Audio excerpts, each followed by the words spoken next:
Sister. குஷி குஷியா இருக்கிறீங்களா? ஓம் சாந்தி brother. குஷி குஷியா இருக்கிறோம் சிஸ்டர்.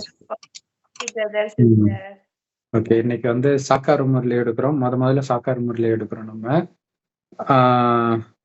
30/4/2025 சாக்கார முரளி. பாப்தாதா சொல்றாங்க, இனிமையான குழந்தைகளே, உங்களை புருஷோத்தமர் ஆக்குறதுக்காக பாபா வந்து இந்த ஞானத்தை இப்ப கொடுத்துட்டு இருக்கிறார். நீங்க வந்து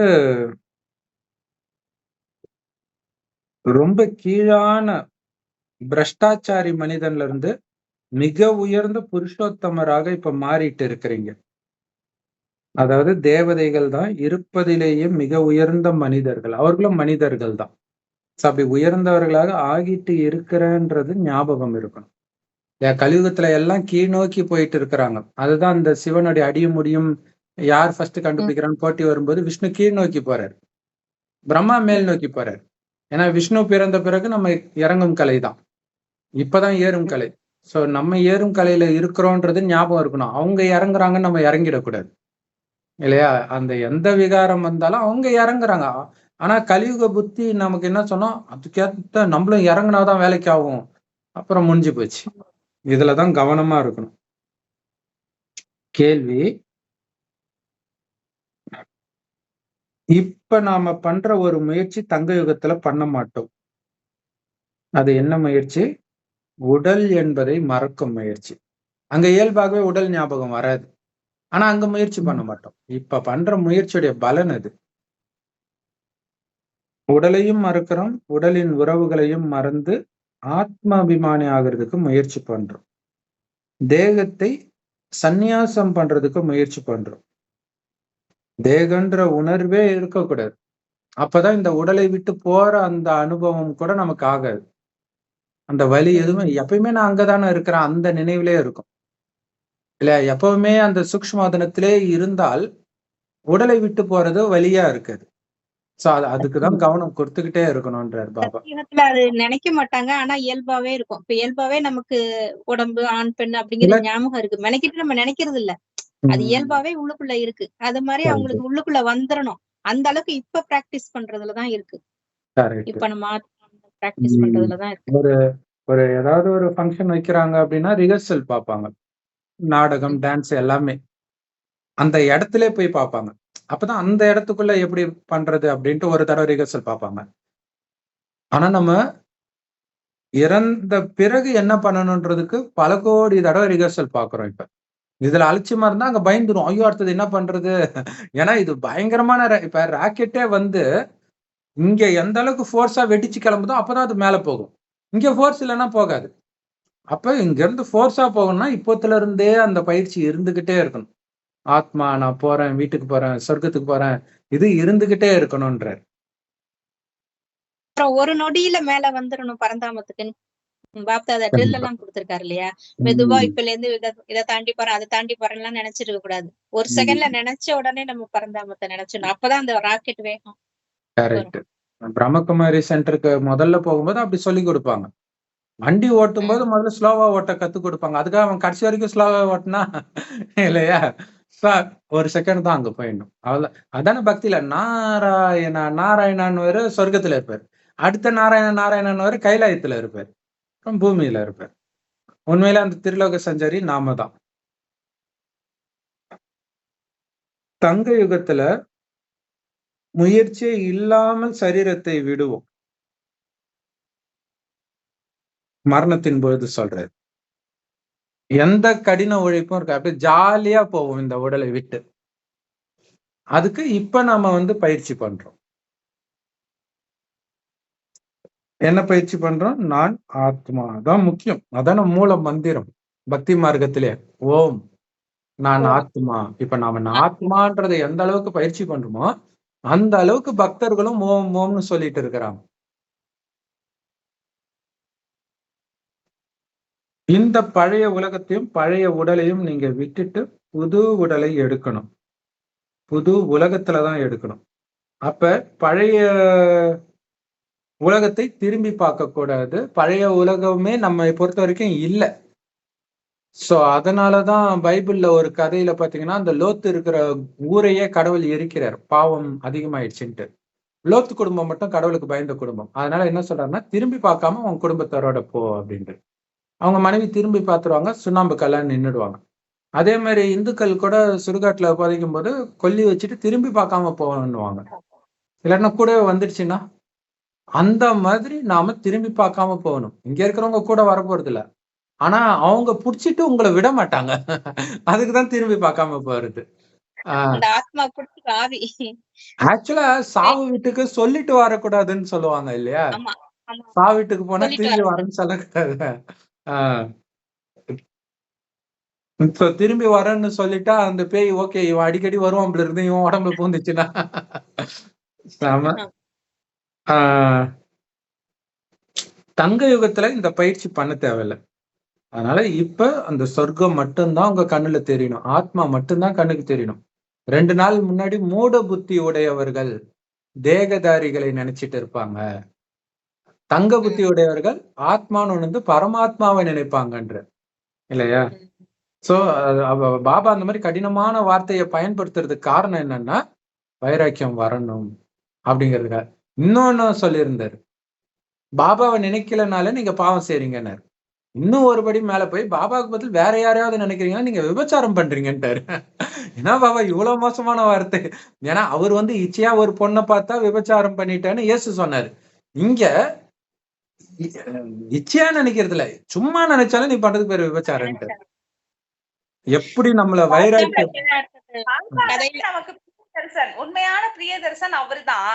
இங்க லௌகீகத்துல இருக்கிறவங்களே வேற யாராவது நினைச்சா எவ்வளவு சண்டைகள் வருது. அவர் நமக்கு சொர்க்கத்தையே கொடுக்கிறாரு, எல்லாத்தையும் கொடுக்கிறாரு. அப்ப அவர் சொல்றது கரெக்ட் தானே, அவர் தானே நம்ம நினைக்கணும்.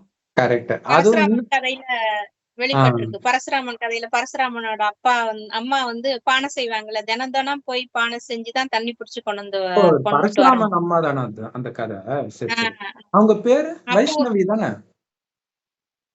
பேர் மறந்துருச்சு. ரேணுகா தேவியா? ரேணுகா தேவி. அதான் ஒரு நாள் பானை செஞ்சுட்டு இருக்கும்போது அந்த தண்ணியில ஒரு ஷேடோ தெரியும். அந்த பல்லக்குல இந்திரன் அந்த தேவர் யாரோ ஒருத்தர் போயிட்டு இருப்பாரு. தண்ணியில தான் பாத்திருப்பா. தண்ணியில பாத்துட்டு இப்படி நிமிர்ந்து பாத்துருவா, உடனே பானை உடைஞ்சிரும். அவளுக்கு தெரிஞ்சிருச்சு நம்ம ஏதோ தப்பு பண்ணிட்டோம், அதான் பானை உடைஞ்சிருச்சுன்னு. அவருக்கு தெரிஞ்சிரும், அந்த முனிவருக்கு அங்க உட்கார்ந்து இருக்கிறவருக்கு தெரிஞ்சிரும் இவ தப்பு பண்ணிட்டா, இன்னொரு ஆம்பளைய பாத்துட்டா அப்படின்னு சொல்லிட்டு, அது தேவரா இருந்தாலும் சரி யாரா இருந்தாலும் சரி பாத்துட்டால ஏறெடுத்து, ஒண்ணும் தப்பா பாக்கல, பாத்துட்டா அவ்வளவுதான். உடனே உங்க அம்மாவை போய் வெட்டிருன்னு சொல்லுவாரு. இவனும் தலைய வெட்டிருன்னே சொல்லிடுவாரு.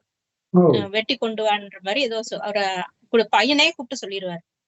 பையனே போய் அப்பா சொல்லிட்டாருன்னா கேட்கணுமே அந்த காலத்துல. அதே மாதிரியே வெட்டிடுவான். வெட்டிட்டு நான் சொல்லுவான், இந்த மாதிரி அழுதுகிட்டே சொல்லுவான், இந்த மாதிரி நான் பண்ணிட்டேன், நீங்க சொன்னீங்க பண்ணிட்டேன், ஆனா எனக்கு அம்மா வேணும். அல்ல அதுக்குள்ள என்ன பண்ணிடுவா, அவ இன்னொரு வீட்டுக்குள்ள போய் ஒளிச்சுக்குவா. வெட்ட வரான்னு தெரிஞ்சிருச்சு, பையனை வெட்ட சொல்றான். வெட்ட வரான்னு தெரிஞ்ச உடனே ஒரு வண்ணானோட வீடோ ஏதோ ஒரு வீடு குடிசை வீட்டுக்குள்ள போய் ஒளிஞ்சுப்பா. இந்த மாதிரி வெட்ட வரான்னு உடனே உள்ள போய் பயந்துட்டு உள்ள போய் உட்கார்ந்ததுக்கு அப்புறம் அவன் வருவான்.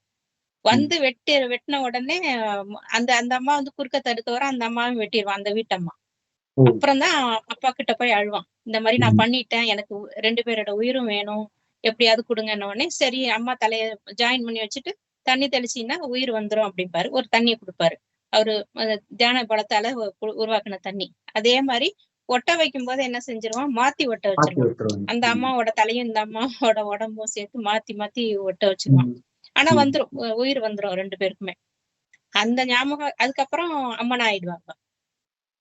கழுத்து மாரியம்மன் அவங்கதான். கழுத்து மாரியம்மன். இந்த கழுத்து வெட்டுறது நிறைய வருது இந்து மதத்துல. பிள்ளையார் கழுத்தை வெட்டுறாங்க, அந்த ராகு கேதுக்கும் இதே மாதிரி கழுத்தை வெட்டுவாங்க. திரும்ப திரும்ப வருது இது. அதுல ஏதோ ரகசியம் இருக்குது. அப்ப ஓகே, பாடல். தூர தேசத்தில் வசிப்பவர் அந்நிய தேசத்தில் மீண்டும் வந்திருக்கிறார். தூரதேசம் பரந்தாமம், அந்நிய தேசம் இந்த ராவணராஜ்யம். வந்திருக்கிறது பாபா. ஓம் சாந்தி. இனிமையிலும் இனிமையான ஆன்மீக குழந்தைங்க, மீண்டும் அப்படின்னா என்னன்னு புரிஞ்சுக்கிட்டீங்க. என்னது? ஒவ்வொரு கல்பத்திலும்னு அர்த்தம். சோ இதுதான் தூர தேசத்தை சார்ந்தவர் அந்நிய தேசத்திற்கு மீண்டும் வருகிறார் என்பதற்கான பொருள். இது ஒரு சிவபாபாவை பற்றிய நினைவுதான். அவரைத்தான் எல்லாரும் நினைக்கிறாங்க. அவருதான் உடலற்றவர், தனக்கென்று உடலே இல்லாதவர். பிரம்மா விஷ்ணு சங்கர தேவதைகள்னு சொல்றோம். அவர்களுக்கும் உடல் இருக்குது. சோ அப்ப கடவுள்ன்றது உடல் இல்லாதவரைத்தான் குறிக்கும். சிவபகவானுடைய மகா வாக்கியம் அப்படின்னு சொல்லப்படுது. அவரு பரந்தாமத்தில் வசிக்கிறார். அவரை சுகதாமத்துக்கு வாங்கன்னு சொர்க்கத்துல யாருமே கூப்பிட்டது கிடையாது. இந்த துக்கதாமத்துலதான் துக்கம் தாங்காம என்னை காப்பாத்தா வா வான்னு கூப்பிட்டீங்க. காப்பாத்துற வேலை அவருடைய இதுதான் வராரு சங்கமயுகத்துல. அப்ப மட்டும்தான் அவர் வராரு. சோ ஒட்டுமொத்த உலகத்திலும் மிக உத்தமமான உயர்ந்த மனிதர்கள் சத்தியுகத்துலதான் வசிக்கிறாங்கன்னு நமக்கு தெரியும். அங்க மத்தியமானவர்கள் கீழானவர்கள்லாம் கிடையாது. எல்லாருமே உயர்ந்தவர்கள் தான் சத்தியுகத்துல.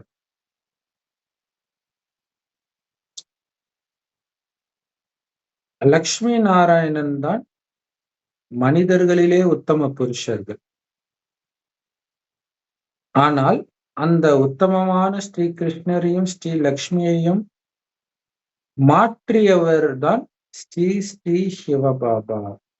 இப்ப ஸ்ரீனா உயர்ந்தன்னு அர்த்தம். ஸ்ரீலக்ஷ்மினா உயர்ந்தவர் அப்படிங்கிறதுக்காக ஸ்ரீலக்ஷ்மி. அப்ப உயர்ந்தவரை உருவாக்குறோம்னா அவரு இவங்க எல்லாரையும் விட உயர்ந்தவரா தானே இருப்பார். சோ அதனால்தான் உயர்ந்ததிலும் உயர்ந்தவர் அப்படின்ட்டு சிவபாபாவுக்கு தான் டபுள் ஸ்ரீ போடுறோம். சிவபாபாவை மட்டும்தான் ஸ்ரீ ஸ்ரீன்னு சொல்லணும். ஆனா இன்னைக்கு சன்னியாசிகள்லாம் தங்களை ஸ்ரீ ஸ்ரீன்னு சொல்லிக்கிறாங்க. ரொம்ப ஃபேமஸ் ஸ்ரீ ஸ்ரீ ரவிசங்கர். ஈஷாவுக்கா அவரும் ஃபேமஸா இருக்கிறார். சோ பாபா இப்ப இந்த உலகத்தையே மிக உயர்ந்ததாக மாத்துற. ஒட்டுமொத்த உலகத்திலும் மிக உயர்ந்த மனிதர்கள் தங்க யுகத்துல வசிக்கிறாங்க. இந்த நேரத்துலதான் அந்த மிக உயர்ந்தவர்களுக்கும் மிக தாழ்ந்தவர்களுக்கும் உள்ள வித்தியாசத்தை நாம புரிஞ்சுக்க முடியும்.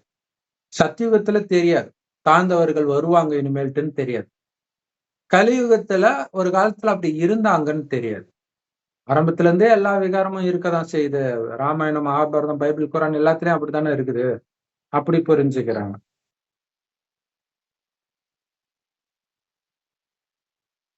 சோ துச்ச புத்தி உள்ள மனிதர்கள் தங்களுடைய துர்குணத்தை தான் வெளிப்படுத்துறாங்க. நாம எப்படி இருந்தோம்னு இப்ப புரிஞ்சுக்கிறோம்.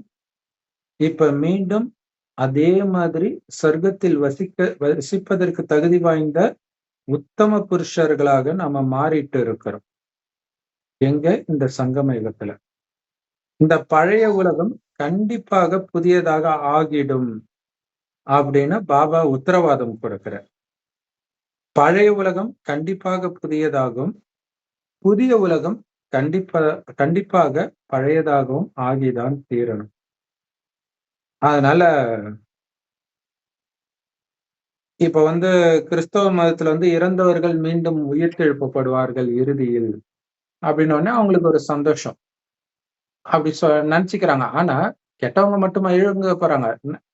நல்லவங்க மட்டும் இல்ல, கெட்டவங்களும் தானே. அப்ப எப்படி சந்தோஷம்? அப்ப உண்மையிலே சந்தோஷம் இது யாருக்கு அப்படின்னா நமக்குதான். பாபா விட்டுட்டு போயிடுவியா பாபா, இதுக்கப்புறம் காலப்படாது குழந்தை, 5000 வருஷம் கழிச்சு மறுபடியும் வருவேன். உனக்கு எப்ப தேவையோ அப்ப நான் வந்துருவேன். நீ கூப்பிடல சொர்க்கத்துல, நான் வரல. இப்பதான் சின்சியரா கூப்பிட்டேன், நான் வந்துட்டேன். வந்தாலும் நான் உன்னை கூப்பிடவே இல்லைன்னு சொல்றேன். அதுக்குதான் நான் ஞாபகப்படுத்திக்கிட்டே இருக்கிறேன் அப்படின்னு பாபா சொல்ற.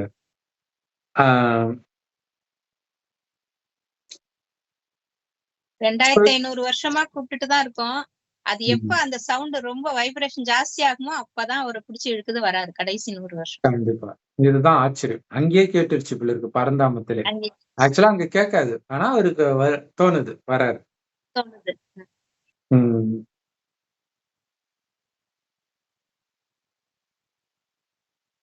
புது உலகத்தை தங்க யுகம்னும் பழைய உலகத்தை இரும்பு யுகம்னும் சொல்றாங்க. உண்மையான தங்கம்னா உண்மையை மட்டுமே பேசுற பாபாவைத்தான் சொல்ல முடியும். அதனால்தான் அவர் பேரு சத்தியம் சிவம் சுந்தரம். சத்தியம்னாலே அவருதான். சத்தியமே வெல்லும், சத்தியமே விஜயித்தே அப்படின்னு போடுறாங்க. அதோட அர்த்தம் என்னன்னா, பாபாவின் வழி சத்தியம், அந்த வழிதான் ஜெயிக்கும்னு அர்த்தம். இவங்க எதோ நினைச்சுக்கிறாங்க சத்தியம்னா. சோ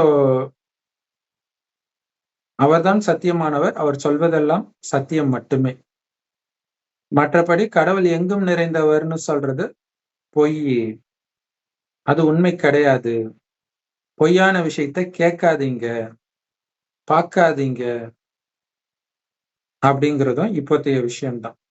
இப்ப கெட்ட விஷயத்த பார்க்க கூடாதுன்னா நல்ல விஷயம் எங்க இருக்குது? கெட்ட விஷயத்த கேட்க கூடாதுன்னா நல்ல விஷயத்த யார் சொல்றா கேட்கறதுக்கு? அப்ப இப்ப பாபா சொல்றாரு, நல்லவர் அவருதான், அவரை மட்டும் புத்தினால பாருங்க அப்படின்னு சொல்றாரு. இந்த உலகியல் கல்வியின் விஷயம் வேற, முற்றிலும் வேற. அவங்க கெட்டதை தீயதை கேட்காதே, தீயதை பார்க்காதேன்றது வேற அர்த்தம் இல்லையா? இங்க அப்படி கிடையாது. இங்க எல்லாமே நமக்கு தீயதுதான், பாபாவை தவிர. சோ அந்த உலகியல் கல்வியினால கிடைக்கிற சந்தோஷம் எல்லாம் தற்காலிகமானது. ஆத்மாக்கள் மறுஜன்மம் எடுத்தோடனே மறுபடியும் ஃபர்ஸ்ட்ல இருந்து தான் படிக்கணும் இல்லையா? அவங்க கோடி கோடியா சம்பாதிச்சுட்டு இருக்கட்டும், அம்பானியா இருக்கட்டும், யாரா இருக்கட்டும், மறுபடியும் போய் எல்கேஜில இருந்து படிக்கணும். ஸ்கூல் டீச்சர்கிட்ட உத வாங்கிட்டு, அதுவும் அவங்க பணக்காரங்களாவே பிறப்பாங்களான்றதும் தெரியாது. அப்படியே பணக்காரங்களாவே பிறந்தாலும் அங்க சேர்க்கை யாரோட, ஏன்னா இதுக்கு முன்னாடி யாரோட எல்லாம் கணக்கு வச்சாங்களோ அவங்க எப்படி வருவாங்க தெரியாது. அடுத்தது அவங்க எங்க பிறகுறாங்களோ அதுக்கேற்ற மாதிரி குணம். இந்த விளையாட்டு எங்க கணக்கு இருக்கோ அங்க போய் பிறந்துடுறாங்க. இது பயங்கரமான சங்கிலி. இந்த சிலந்தி வலை இது அப்படி இருக்கும். ஒருத்தர் போதும் கெடுக்கிறதுக்கு இல்லையா? நம்மளுடைய தொடர்புல இருக்கிற யாரோ ஒருத்தர் எங்கேயோ போய் கெட்டு போய் இங்க வருவாங்க, முடிஞ்சு போச்சு. சோ அதுக்குதான் மறுபடியும் இங்க மாட்டிக்காதீங்க அப்படின்னு சொல்ற. அதுக்கு என்ன பண்ணோம், தேவதைகள் காலு கீழே இருக்காது. அப்ப அது நம்மளை குறிக்கிறது. புத்தி இங்க இருக்கக்கூடாது, இருந்துச்சுன்னா மாட்டிக்கும். ஆனா பாபா கொடுக்கிற சந்தோஷம் 21 தலைமுறைக்கு, 21 ஜென்மத்துக்கு வருது. சோ முழு ஆயுள் வாழ்வதைத்தான் ஒரு தலைமுறைன்னு சொல்லுவோம். இப்ப யாரோ ஒருத்தர் ஒரு தலைமுறைனா 20 வயசு, அது எப்படி ஒரு தலைமுறை இல்லையா? ஒரு பருவம் தான் இருந்திருக்குதே. இளைஞன், அதுக்கப்புறம் நடுத்தரமானவன், அப்புறம் வயதானவன், ரொம்ப வயதானவன் எல்லாம் வரணும். அப்ப முழு ஆயுள்னா 180 வருடம். அனுமோகன் இருக்காருல்ல, அவரு சொல்லியிருந்தாரு 2000க்கு அப்புறம் வர முதல் தலைமுறை. 20 வருஷம் ஒரு தலைமுறைனாரு. 2000க்கு அப்புறம் வர முதல் தலைமுறை. அப்போ ஒரு ஜெனரேஷன் போய் அடுத்து பிள்ளைகள் வந்துட்டாங்கன்னா அந்த ஜெனரேஷன் முடிஞ்சு இல்லையா? அப்ப பிள்ளைகள் பிறந்துட்டாங்களாவே, ஒருத்தருக்கு 20 வயசு ஆயிடுச்சுனாவே குழந்தைங்க பிறந்துரும்ல, அந்த கணிப்புல சொல்லியிருக்காங்க. பட் எனிவே உலகம் அழிய போகுதுன்னு அவர் சொன்னது கரெக்ட் தான்.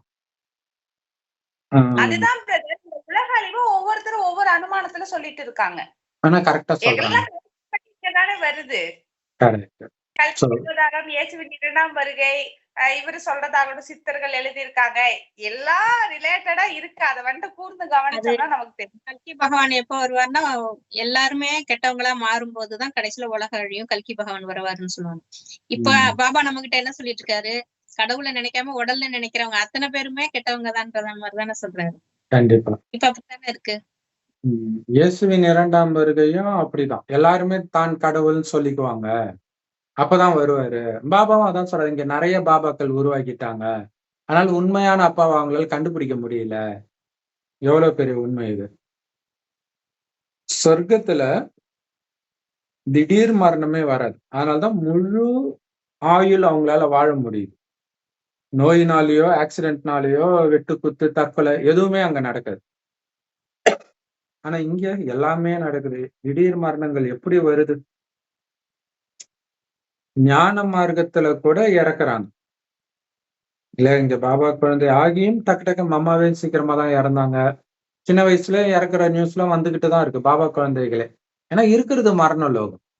அதனாலதான் மாமா அடிக்கடி சொல்லுவாங்க, உடம்புக்கு கேரண்டி கிடையாது, எப்ப இறப்பாங்க தெரியாது, அதனால இப்பவே கடைசி நொடின்னு புரிஞ்சுக்கோங்க, இப்பதானே பாபா குழந்தை ஆனன்னுலாம் கணக்கு போட்டுட்டு இருக்காதீங்க அப்படின்னு சொன்னாங்க. So, இது வந்து மரண லோகம். இது பேரே மரண லோகம். சொர்க்கமோ அமர லோகம். அப்ப அங்க போகணும். மரண பயம் கூட இருக்காது. இங்க எல்லா விதமான பயமும் இருக்குது இல்லையா? அவ்வளவு பயத்துல வாழ்ந்துட்டு இருக்கிறாங்க மக்கள். வயசாயிடுச்சு அப்படின்னா அங்க சொர்க்கத்துல பாபா சொல்றாரு, ஒவ்வொருத்தருக்கும் என்ன குழந்தையா அவங்க பிறக்க போறாங்களோ அந்த காட்சி கிடைக்குமா, அந்த குழந்தையோட உருவமே கிடைக்கும். இப்படி நீ ஆக போற அப்படின்னா, இது எவ்வளவு பெரிய ஆச்சரியம் இல்லையா? உடனே அவங்க உடலை விட்டுடுவாங்க. பற்று இல்லாட்டினாதான். இல்லாட்டினா இப்பெல்லாம் அப்படி இருந்தா விட்டுருவாங்கல்ல. நாராயணனே வந்தா கூட வேணாம், எனக்கு இப்போ குழந்தைதான் முக்கியம் அப்படின்னுவாங்க.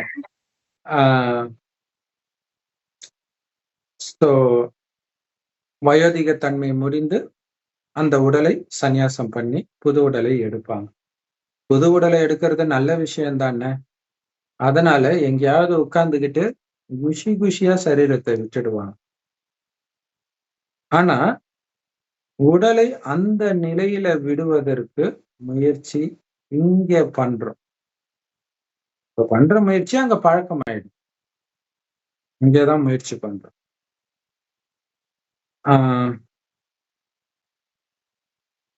இங்கதான் முயற்சி தேவைப்படுது. அங்க அது பொதுவான விஷயம். எல்லாருமே அப்படித்தானே சரீரத்தை விடுவாங்க அப்படின்னு நினைப்பாங்க அங்க.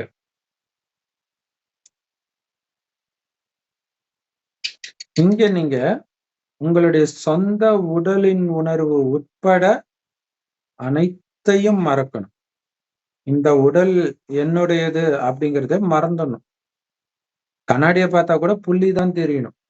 அந்த புள்ளி ஒரு உடம்புல இருக்குது, அந்த உடம்புல இருக்கிற தலையை சீவுறேன், அவ்வளவுதான். உட்கார்ந்துட்டு இந்த ஹேர் ஸ்டைல் எனக்கு நல்லா இருக்குதா அப்படி இப்படின்னா அப்படிதான் நம்ம மாட்டிக்கிறோமே இல்லையா? பொருளில சொல்லிருப்பாங்கல்ல, உடம்பு மேல பற்று இருக்கறனால இத அழகுபடுத்தணும்னு டிப்டாப்ல மேக்கப் பண்ணிட்டு போய் விழுந்துடுறாங்க அப்படின்ட்டு. கரெக்ட். ட்ரெஸ் பண்றதே வந்து மற்றவர்களை வசீகரம் பண்ணணும் அப்படின்னு பண்றாங்க அப்படின்னு சொல்லியிருந்தார். அதனாலே பாபா சொல்லுவாரு, அசிங்கமா பிறந்தா நீங்க குடுத்து வச்சவங்க, யாரும் உங்க பின்னாடி வரமாட்டாங்க, பிரச்சனை முடிஞ்சது, சால்வ்டு அப்படின்னு சொன்னாரு. நிறைய பேர் அந்த அழகுல மயங்கி தானே லவ் பண்றேன்னு சொல்லி ஆசிட்லாம் வீசிடுறாங்க. அப்படியெல்லாம் நினைக்கிறப்ப நம்ம சேஃப்டி தானே. கண்டிப்பா. இந்த பொண்ணு இல்லாம இந்த பையன் இல்லாம இருக்க முடியாதுன்னு சொல்றதுதான் ஒரு லெவலுக்கு மேல கொலை வெறியை தூண்டிடுது, கிடைக்கல அப்படின்னும் பொழுது.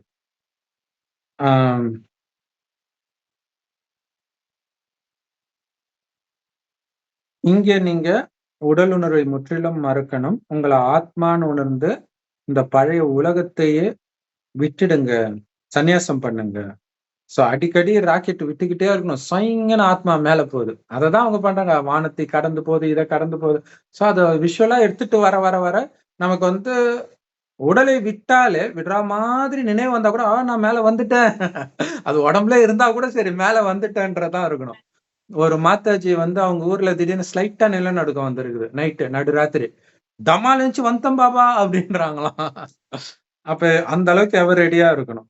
அந்த நேரம் மாடு கட்டி இருக்குது, புருஷன் இருக்கா, குழந்தை என்ன பண்றது, எந்த நினைவு வந்தாலும் ஃபெயில், நான் வந்துட்டேன். அப்ப அது திடீர்னு வராது. இப்போத்துல இருந்தே எல்லாத்துல இருந்தும் விடுபட்டே இருந்தா மட்டும்தான் அது சாத்தியம்.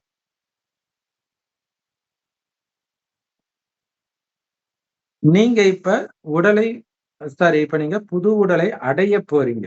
அததான் பாபா சொல்றாரு. விடுவதை நினைக்காதீங்க, அடைய போறதை நினைங்க இல்லையா? நம்ம காசு கொடுத்து ஒரு பொருளை வாங்குறோம், ஏசி வாங்குறோம்னா, ஐயோ இவ்வளவு காசு போதே, வாங்குறத நினைச்சாதான் வாங்கிட்டு வருவீங்க. ஐயோ காசு போதேன்னு நினைச்சா எதுவுமே பண்ண மாட்டீங்க இல்லையா?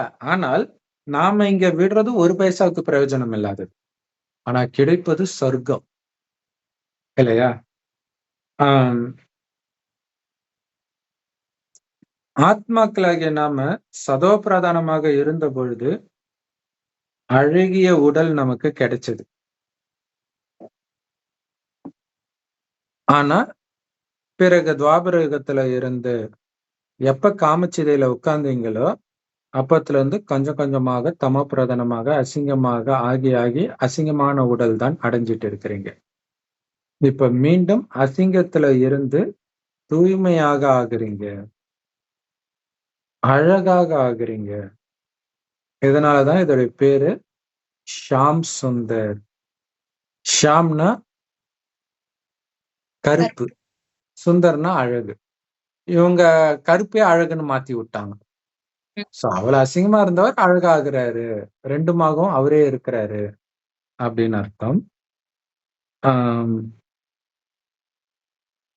மற்றபடி கிருஷ்ணருடைய பேரு கிருஷ்ணர் தான்.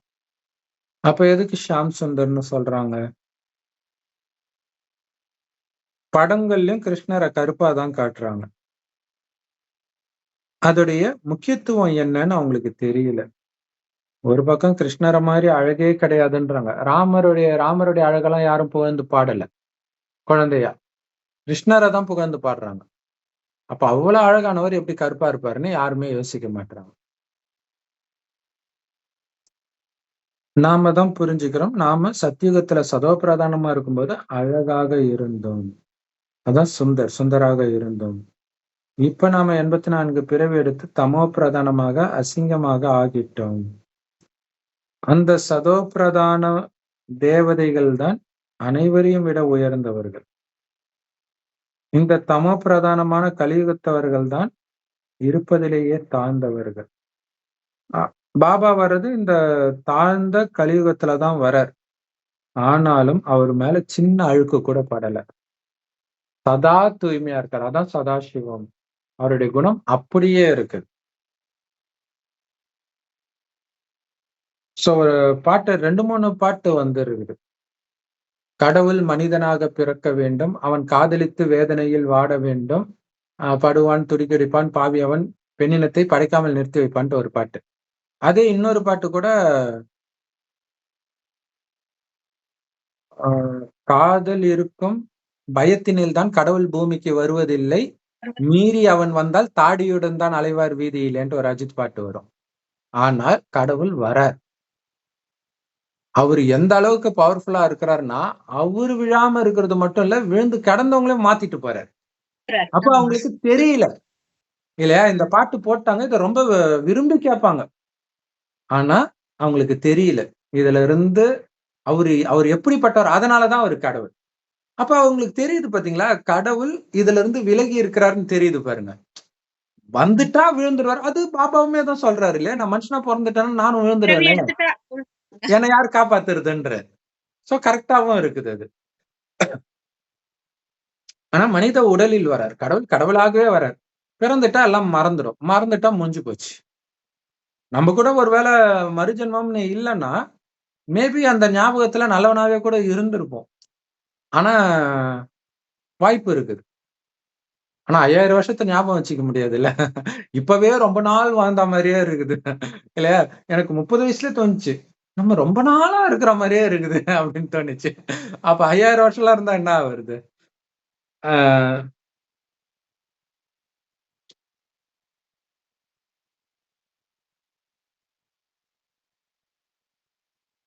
இப்பயும் பிரம்மா பாபா 55 வருஷமா அங்க வதனத்துல வெயிட் பண்ணிட்டு இருக்காருல்ல, குழந்தைகள்லாம் ரெடி ஆகணும். கரெக்ட். வெயிட் பண்ணிட்டு தானே இருக்காரு. பாபாக்கு ஈக்குவலா இருக்கிறாரு இல்ல. சூப்பர். பாபாவோ எப்பவுமே தூய்மையாக இருக்கிறாரு. உங்களையும் தூய்மையாக்கி அழகாக்குறதுக்காக வந்திருக்கிறார். அவரு பிரயாணி. ஒரு பிரயாணமா அவரு தான் வர்றாரு. ஆனா மனிதர்கள் பாத்தீங்கன்னா நிறைய சன்னியாசிகளா நான் ஒரு வழிபோக்கன் அப்படின்னாங்க. கடவுளு கரெக்ட் தான், நம்மளும் வழிபோக்கன் தான். ஆனா ரொம்ப நேரமா இங்கேயே இருந்துட்டோம். ஆக்சுவலா இங்கதான் பெரும்பான்மையான நேரம் இருக்க போறோம் இல்லையா? அங்க சும்மா கொஞ்ச நேரம் தான் நம்ம இருப்போம். ஆனா சன்னியாசிகள் ரொம்ப நேரம் அங்கதான் இருப்பாங்க, பரந்தாமத்துலதான். அவங்க சொல்ற மாதிரி அது கரெக்ட் தான், அவங்களுக்கு வழிபோக்கன் தான் அவங்க. அப்பதானே, ஏன்னா ஃபேமஸா இருக்கிறவங்க தான் சொல்லுவாங்க, ஃபேமஸ் ஆனவங்க அப்பதானே வந்திருப்பாங்க. கரெக்டா தான் சொல்றாங்க. ஒவ்வொரு கல்பத்திலும் பாபா வரார் இறுதியில. அப்படி வரலன்னா யாரு பழைய உலகத்தை புதுசா மாத்துறது? ஏன்னா இந்த உலகம் மோசமா இருக்கு, கடவுள் இதை அழிக்கணும்ன்றாங்க. அழிக்கிறது கடவுளுடைய வேலை இல்ல, அதை மனிதர்கள் நல்லா பாத்துக்குவாங்க இல்லையா? ஆளாளுக்கு எதிரி நாட்டு மேல அணு ஆயுதத்தை ரெடியா வச்சிருக்கிறாங்க. அது மேட்டர் இல்ல. அதை தூய்மையான சொர்க்கமாக மாத்துறது தான் அவருடைய வேலை. அதுக்குதான் அவர் வர்றாரு. இந்த உலகம் இப்ப அழுக்காக இருக்குது, குப்பையா இருக்கு. ஆனா உங்களை தவிர உலகத்துல யாருக்குமே இது தெரியாது. பாபா எப்படி அந்த சத்யுக தேவதை மாதிரி உயர்ந்தவரா ஆகுறது அப்படின்னு நமக்கு சொல்லி கொடுக்கிறாருன்னு நமக்கு தெரியும். ஏன்னா உயர்ந்தவரா ஆகிற வழியை விட அதை சொல்லி கொடுக்கறது கடவுள்ன்றதுதான் முக்கியம்.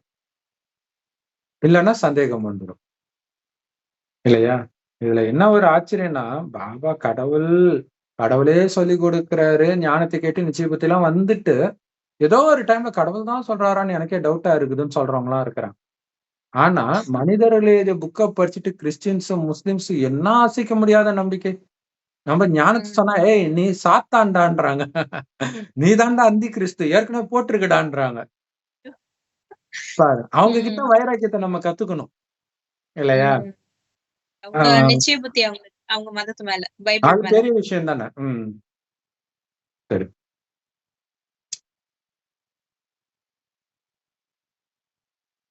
இப்ப நாம பிராமணர்களாக ஆகி இருக்கிறோம், தேவதைகளாக மீண்டும் ஆக போறோம். சோ தேவதைகள் ஆகிற சங்கம யுகத்துல நாம இருக்கிறோம், ஆகிட்டு இருக்கிற பிராமணர்கள்னாலே தேவதை ஆகிட்டு இருக்கிறவங்கன்னு அர்த்தம். ஆனா உலகத்துல யாருக்கும் இது சங்கம யுகம் இப்ப நடந்துட்டு இருக்குன்னு கூட தெரியாது. ஒவ்வொரு கல்பத்தின் ஆயுளையும் லட்சக்கணக்கான வருடங்கள்னு வேதத்துல தப்பா எழுதிட்டாங்க. அதனால கலியுகம் இப்பதான்ப்பா ஆரம்பிச்சிருக்குது. அது குழந்தை தவழுது, இன்னும் 40,000 வருஷம் இருக்குது. உலகம் எல்லாம் அழியாது, ஜாலியா வாழ்க்கையை என்ஜாய் பண்ணுங்க நமக்கு அட்வைஸ் பண்ணுவாங்க.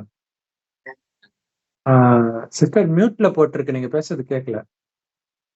மியூட்ல போட்டிருக்கிறீங்க சிஸ்டர். எடுத்துட்டேன் பிரதர். சொல்லுங்க. இப்ப கேக்குதா? கேக்குது. இந்த இருக்கு பாருங்க, அதுலயே வாழணும்னு நினைக்கிறாங்கல்ல, ஆச்சரியம் தான். கரெக்ட்.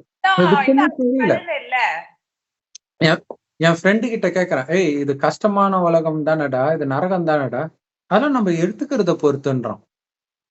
இத்தனைக்கும் அவன் ரொம்ப கஷ்டத்துல இருக்கிறான், ரொம்ப கஷ்டத்துல, ரொம்ப நாளா வேலைக்கு போகாம, அவங்க ரொம்ப நெருங்கிய உறவு படுத்த படுக்கையா இருக்குது. பிறந்ததுல இருந்து ஒரு 16 வயசு இருக்கும் அந்த பொண்ணுக்கு, அவனுடைய சிஸ்டருடைய பொண்ணு. அவ்வளோ கஷ்டம் இருந்தோம், அது எடுத்துக்கிறது தான்றான். சரி 1936 உலகம் அழியுமா, அப்ப வந்து பாத்துக்கோ, அப்பதான் நான் இருக்க மாட்டேன், அதெல்லாம் நீ இருப்பவா அப்படின்றோம். என்ன சொல்றது? லேட்டா வந்த ஆத்மாக்களா இருக்கும். இப்ப 1936 வந்து 300 கோடி தான் உலகத்து மக்கள் தொகையே.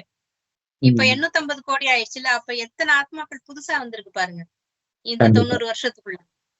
அப்ப நிறைய புதுசுதான். அப்ப அவங்களுக்கு இன்ட்ரெஸ்டா இருக்கும் இந்த உலகம். கண்டிப்பா. ஆமா.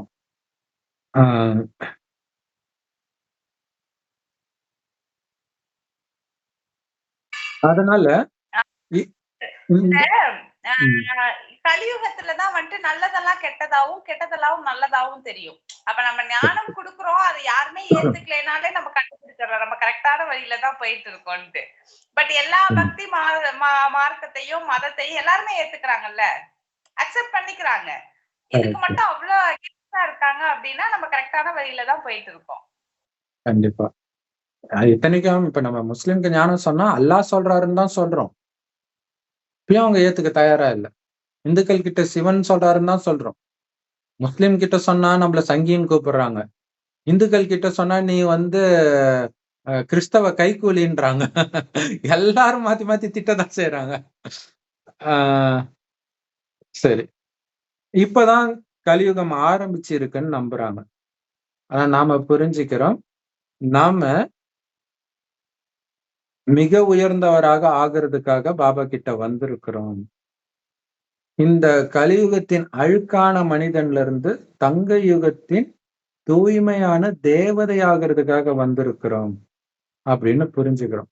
சோ இதுதான் மைண்ட்ல ஓடிக்கிட்டே இருக்கணும். நான் தேவதை ஆகிட்டு இருக்கிறேன், என்னுடைய குணம் அவ்வளவு பரிசுத்தமா இருக்குதுன்னு ஓடிட்டே இருக்கணும்.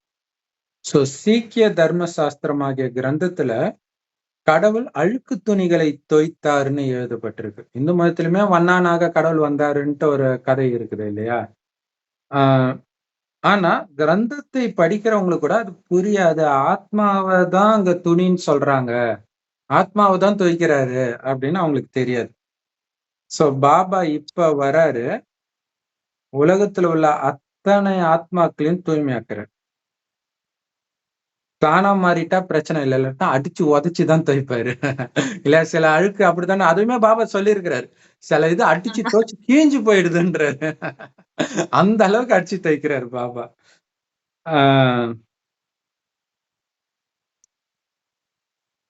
இப்ப நாம அப்படிப்பட்ட தந்தை முன்னாடி உட்கார்ந்துட்டு இருக்கிறோம். ஒட்டுமொத்த உலகத்தையும் தூய்மையாக்குறவர் முன்னாடி உட்கார்ந்துட்டு இருக்கிறோம்.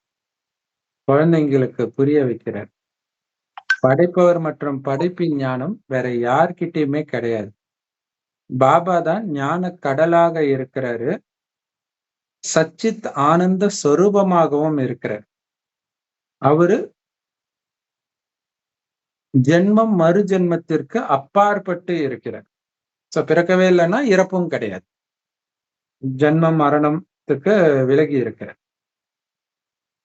ஆனால் எப்பவுமே சத்தியமாக, எப்பவுமே உயிரோட்டமானவராக, அழிவற்றவராக இருக்கிறார். எப்பவுமே ஞான கடலாக, அமைதி கடலாக, அன்பு கடலாக, ஆனந்த கடலாக, தூய்மையின் கடலாகவும் இருக்கிறார். மனிதர்கள் அவரை எழுப்பி இருக்கிறாங்க, எங்களுக்கு ஆஸ்தி கொடுங்க, தூங்குனது போதும்ன்ட்டு இல்லையா? பாபாவை எழுப்பி அழைச்சிட்டு இருக்கிறோம். அவர் எப்பவுமே யோகத்துல இருக்கிறாரு தானே பக்தியில காட்டுவாங்க. போயிடுவாரு, போய் எழுப்புவாங்க. எப்பவுமே தியானத்திலே இருக்கிற மாதிரி காட்டுவாங்க. அப்ப பாருங்களா, அதுல அது மாதிரி தியானத்துல இருக்கும்போதுதான் மன்மதனை விட்டு அவர் தவத்தை கலைப்பாங்க. கலைச்சோடனே மன்மதனை எரிச்சிடுவார், ஏன்னா அவர் வருவதே அதற்குதான். அப்ப இங்க கலியுகத்துல விகாரம் அதிகமாகும் போதுதான் பாபா எழுந்திரிச்சு வர்றாரு, குழந்தைங்களை காப்பாற்றணும் அப்படின்ட்டு. பாபா நமக்கு 21 ஜென்மத்திற்கான ஆஸ்தியை கொடுத்துட்டு இருக்கிறார். இது அழிவற்ற படிப்பு, சொல்லிக் கொடுப்பவரும் அழிவற்ற அனாதியான தந்தை. எல்லா ஜென்மத்திலையும் இவர் தான். அப்ப போன ஜென்மத்துல யாரையோ அப்பான்னு கூப்பிட்டுருப்போம், அதுக்கு முன் ஜென்மத்துல வேற யாரையோ கூப்பிட்டுருவோம். ஆனா எப்பவுமே தாங்க முடியாத கஷ்டம்னா இந்த அப்பாவை தேடிதான் போகும், எந்த மதத்தை சார்ந்தவரா இருந்தாலும். இது எவ்வளவு பெரிய விஷயம் இல்ல? இது நினைக்கும் போதே புல்லரிக்குது. கடவுளை காப்பாத்துன்னு கடைசியா டாக்டர் கூட அதான் சொல்லுவாங்கல்ல, என் முடிஞ்ச அளவு பாத்துட்டோம், இதுக்கு மேல இருக்கிறவங்க அப்படிம்பாங்க. கண்டிப்பா. ஏன்னா போன ஜென்மத்துல யாருக்கு பிறந்திருப்போம் அப்படின்னு யோசிக்கிறதுக்கு பதிலா எல்லா ஜென்மத்திலும் நீ என் கூட தான் இருந்த அப்படின்னு பாபா சொல்றதுதான் நமக்கு சந்தோஷம் இல்லையா? மத்தவங்க யார் கூட இருந்தா என்ன? வேற வேற குடும்பம் எத்தனையோ பேரோட இருந்திருக்கிறோம், ஆனா எப்பவுமே கடவுளை தான் நினைச்சிருக்கோம். எல்லா ஜென்மத்திலயும் இவரை தான் நினைச்சிருக்கோம். கண்டிப்பா. சொர்க்கத்துல நினைக்காட்டினா கூட அவருடைய வழிப்படி நடக்கும், அவருக்கு நல்ல குழந்தையா இருந்திருக்கும். அரை கல்பம் ராஜ்யத்தை அடையிறீங்க, அரை கல்பம் ராவணனுடைய ராஜ்யம், உங்க ராஜ்யத்தை அபகரிச்சுட்டு ராவணனுடைய ராஜ்யம் தொடங்கிடுது. அரை கல்பம் ராமராஜ்யம், அரை கல்பம் ராவண ராஜ்யம். சோ உயிரை விட அதிகமாக பிரியமானது தந்தை மட்டுமே. ஏன்னா அவரு மட்டும்தான் உங்களை துக்கத்திலிருந்து நீக்கி அளவற்ற சுகத்தை கொடுக்கிறார். அவருக்காக உயிரையும் கொடுக்க தயாரா இருக்கணும். ஆனா பாபா உயிரை கேட்கல. இத சமீபமா சொன்னார் இல்லையா? அன்புக்காக தியாகம் பண்றது ஒரு பெரிய விஷயமே கிடையாது. அவன் லௌகீகத்துல லவ்வுக்காக உயிரே கொடுக்குறான், உடம்பு மேல உள்ள அன்புக்காக. ஆனா இங்க அழிவற்றவர் கடவுள், உண்மையிலேயே அன்பே வடிவமானவர். அவர் மேல உங்களுக்கு அன்பு இருந்தா உங்களை நீங்க மாத்திக்க மாட்டீங்களா அப்படின்னு கேட்கிறார். நீங்க நிச்சய புத்தியோட சொல்றீங்க, அவருதான் எங்களுடைய பரலௌகிக தந்தை, அவரைத்தான் நாங்க வாழ்க்கையை விட அதிகமாக நேசித்தோம். இதுதான் முக்கியமான விஷயம். கிறிஸ்தவர்கள் தன் உயிரை விட அதிகமாக இயேசுவை நேசிக்கிறாங்க. முஸ்லிம்கள் தன் உயிரை விட அதிகமாக நபியை நேசிக்கிறாங்க, அல்லாவை கிடையாது. ஏன்னா அல்லாவை பற்றி அவங்களுக்கு தெரியவும் செய்யாது. அல்லாவை திட்டினாலும் அவங்களுக்கு கோபம் வராது. ஆனா இயேசுவையோ நபியோ திட்டினீங்கன்னா அப்ப என்ன அர்த்தம்? அவங்களதான் நேசிக்கிறாங்கன்னு அர்த்தம். ஆனா நமக்கு யாரை திட்டினாலும் கவலைப்படுறது கிடையாது. ஏன்னா நமக்கு உயிர் பாபா மட்டும்தான். அவரை பத்தி திட்டுறவங்களுக்கு அவரை பத்தி தெரியவே செய்யாது. திட்டுறவங்களுக்கும் அவர் தான் அப்பா இல்லையா? அதுவும் நமக்கு கவலை கிடையாது. ஏன்னா நம்ம தான் அவர் அதிகமா திட்டிருக்கிறோன்றாரு. அதனால அதுவும் நமக்கு கவலை கிடையாது. ஆனா அவருக்காக உயிரையும் கொடுக்கிறோம். சோ ஆத்மாவை தான் உயிர் அப்படின்னு சொல்றோம். எல்லா மனிதர்களும் அந்த ஒரு சிவபாபாவைத்தான் நினைக்கிறோம். ஏன்னா எல்லோரையும் அரை கல்பத்துக்கு துக்கத்திலிருந்து விடுவித்து சுகம் சாந்தியை கொடுக்கிறார். அதனால தான் அவரை உயிரை விட அதிகமாக நேசிக்கப்படுகிறார். நாம தங்க யுகத்துல நிரந்தரமாக சந்தோஷமாக இருப்போம் அப்படின்னு நமக்கு தெரியும். மற்ற எல்லோரும் பரந்தாமத்துக்கு போயிடுவாங்க. நாம சொர்க்கத்தில் சுகமா இருப்போம். மற்றவங்க எல்லாம் பாவம் கோமா ஸ்டேஜ்ல இருப்பாங்க பரந்தாமத்துல. பிறகு எப்ப ராவண ராஜ்யம் தொடங்குதோ அப்ப துக்கம் ஸ்டார்ட் ஆயிடுச்சு. இது சுக துக்கத்தின் விளையாட்டு. மனிதர்கள் என்ன நம்புறாங்க அப்படின்னா, இங்கேயே ஒரு வினாடி சுகம் இருக்கு, அடுத்த வினாடி துக்கம் இருக்குது அப்படி நினைச்சுக்கிறாங்க. நல்லா சிரிச்சு பேசினாயா, டக்குன்னு போயிட்டாயா அப்படி. அதாவது இதுவே சுகமாக இருந்தது, இதுவே துக்கமானது. திடீர்னு நோயில வந்து படுத்துக்கிட்டான், எப்படி இருந்தவங்க இப்படி ஆயிட்டாங்க இப்படி நினைச்சுக்கிறாங்க. ஆனா இந்த எந்த துக்கமும் இல்லாத ஒரு டைம் இருந்துச்சு இந்த உலகத்துல அப்படின்னு நமக்கு தான் தெரியும். இது நரகம். நரகத்திலிருந்து முற்றிலும் விடுபட்டு இருந்தது சொர்க்கம் அப்படின்னு நமக்கு தெரியும். Love you Baba. இதுல பாருங்க ஒரு சூப்பரான விஷயம். இப்ப சொல்றாங்க அந்த இந்திய கண்டம் வந்து மத்த இதுல இருந்து அப்படியே பிரிஞ்சு வருதுன்னே சொல்றாங்க. அப்ப சொர்க்கமும் வந்து தனியா தான் இருக்கும். துக்கம் கொடுக்குவாருங்க யாரும் இருக்க மாட்டாங்க, மற்ற தர்மத்தினர் இருக்க மாட்டாங்க. பாரதமே தனியாக இருக்குதுன்றதுதான் இங்க ஹைலைட்டு. ரெடி ஆகுது பாருங்க. பாரதம் மட்டும் தானே இருக்க போகுது, மற்ற கண்டங்கள் எல்லாம் தண்ணி கடியில போகுது. அந்த நிலநடுக்கம் எல்லாம் இப்படிதான் ஆகுது. இந்தியா அது நவருதுன்னே சொல்றாங்க, இந்தியா டெக்டோனிக் பிளேட். அதனாலதான் இந்தியா டெக்டோனிக் பிளேட் நவர்ந்ததுனாலதான் இப்ப மியான்மர்ல பெரிய நிலநடுக்கம் வந்தது.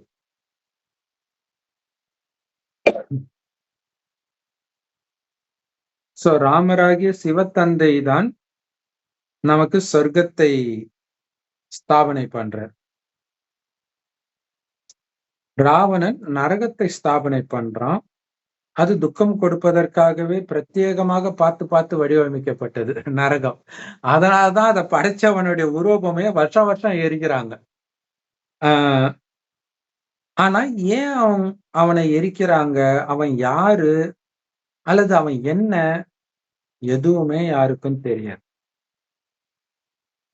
ஒரு சகோதரி, இலங்கை சார்ந்த சகோதரி வந்து அந்த கமலஹாசன் ஏன் ராமருடைய அப்பா மட்டும் அத்தனை 1000 மனைவியை வச்சுக்கலாம், நான் வச்சுக்க கூடாதா அப்படின்னு கேட்டதை பத்தி ஒரு வீடியோ போட்டோம். அதுல வந்து ராவணன்னா இந்த மாதிரி 5 விகாரம்னா அவங்களுக்கு அவ்வளவு கோபம் வருது. ஏன் ராமருக்கு மட்டும் நீங்க வழிபடுவீங்க, ராவணன் கோயில் இருக்கக்கூடாதா? ஏன்னா அங்க இருக்குதுன்னு நினைக்கிறேன் இலங்கையில. அவங்க அவ்வளோ நேசிக்கிறாங்க, அவங்க நம்புறாங்க அங்க வாழ்ந்தான்ட்டு. என்ன பண்றது? அவங்களோட ராஜாவா இருந்திருக்கான்ல, அப்ப பொன்னுலக இலங்கைம்பாங்க அவன் இருக்கும்போது. அதனால ஒரு அபிமானம் இருக்கும். அதனால அவங்க நம்புறாங்க இருந்தாம்புல இருக்குது அப்படின்ட்டு.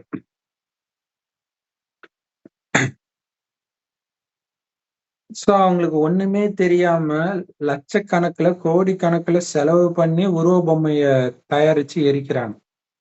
இதனால அதிகமா வெட்டியா செலவு பண்றாங்க.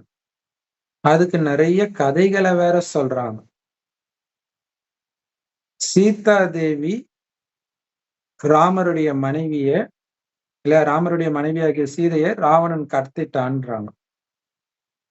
உண்மையிலேயே அப்படி நடந்துச்சு போல இருக்குன்னு மனிதர்கள் வேற நம்புறாங்க. ஆனா நமக்கு தான் ஒவ்வொருத்தருடைய தொழிலும் இப்ப தெரியும். இந்த ஞானம் நம்மளுடைய புத்தியில தான் இருக்குது. எந்த மனிதனுக்கும் ஒட்டுமொத்த உலகத்துடைய வரலாறு புவியியல் தெரியவே தெரியாது. பாபாவுக்கு மட்டும்தான் தெரியும். அவரை உலகத்தின் படைப்பவர்னு சொல்ல முடியாது. ஏன்னா உலகம் எப்பவுமே தான் இருக்குது. இங்க படைப்பவர்னா ஜூ மந்திரகாரி போட்டு உருவாக்கிட்டாங்க அப்படி புரிஞ்சுக்கிறாங்க. உலகம் எப்பவுமே தான் இருக்குது. ஆஹ்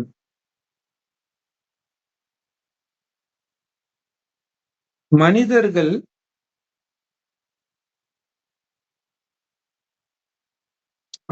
தந்தை பண்றதெல்லாம் வராரு. இந்த காலச்சக்கரம் எப்படி சுத்துதுன்ற ஞானத்தை கொடுக்கிறாரு, அவ்வளவுதான். லக்ஷ்மி நாராயணன் பாரதத்தில் ராஜ்யம் செய்தவர்கள். அப்புறம் எங்க போனாங்க? யார் மீதாவது போர் தொடுத்தாங்களா? அப்படி எல்லாம் பண்ணவே இல்லை. அப்படி பண்ணியிருந்தா அது சொர்க்கம் கிடையாது. அங்கேயும் போய் சண்டை போட்டுட்டு இருந்தாங்கன்னா. அரை கல்பத்திற்கு பிறகு எப்ப ராவண ராஜ்யம் ஆரம்பிச்சதோ அப்ப தேவதைகள் எல்லாம் விகார மார்க்கத்தில் விழுந்தார்கள். அதனால அவங்க ஏதோ ஒரு சண்டை போட்டு தோத்துட்டாங்கன்னு அர்த்தம் கிடையாது. இன்னொன்னு ராவணனை எதிர்த்து சண்டையும் போடலை. ஏன்னா அவங்களுக்கு தெரியாது இப்படி ஒருத்தன் இருக்கிறான் நம்மள விழ வைக்கிறான்னு அவங்களுக்கு தெரியாது. அதான் கொடுமை. ஸோ இது எந்த மிலிட்ரி போர் சேனையை பற்றிய விஷயம் கிடையாது. அவர்கள் சண்டை போட்டு எதையும் ஜெயிக்கவும் இல்லை, எந்த ராஜ்யத்தையும் இழக்கவும் இல்லை.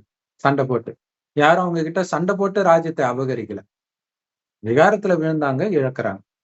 இது எவ்வளவு பெரிய விஷயம் பாருங்க. தூய்மையா இருக்கிறோம், ராஜ்யம் அடையிறோம், விகாரத்துல விழறாங்க, இழக்கிறாங்க. மொத்தத்துல அந்த விகாரம் தான் எதிரி. நீங்க இப்ப யோகத்துல இருந்து தூய்மையாகி உங்களுடைய தூய்மையான ராஜ்யத்தை ஸ்தாபனை பண்றீங்க. உங்க கையில எதுவுமே கிடையாது போய் சண்டை போடுறதுக்கு. இதுதான் இரட்டை அஹிம்சைன்னு சொல்றது. அஹிம்சை இல்ல, இரட்டை அஹிம்சை. முதல்ல தூய்மையின் அஹிம்சை இருக்குது. ரெண்டாவது, யாருக்கும் எந்த விதத்திலுமே நீங்க துக்கம் கொடுக்கிறது கிடையாது. எல்லாத்தையும் விட மிக மோசமான வன்முறை காமத்தின் வாளை செலுத்துவதுதான். சோ அது நிறைய பாட்டெல்லாம் வரும். அந்த பார்வையாலே என்னை வெட்டிட்டு போயிட்டா, இம்சைப்படுத்திட்டா, இப்படி எல்லாம் பாட்டே வரும். ஆனா அவங்களுக்கு தெரியல அது ஒரு வன்முறைன்னு தெரியல. அவங்க அது ஒரு பெருமையா சொல்லிக்கிறாங்க.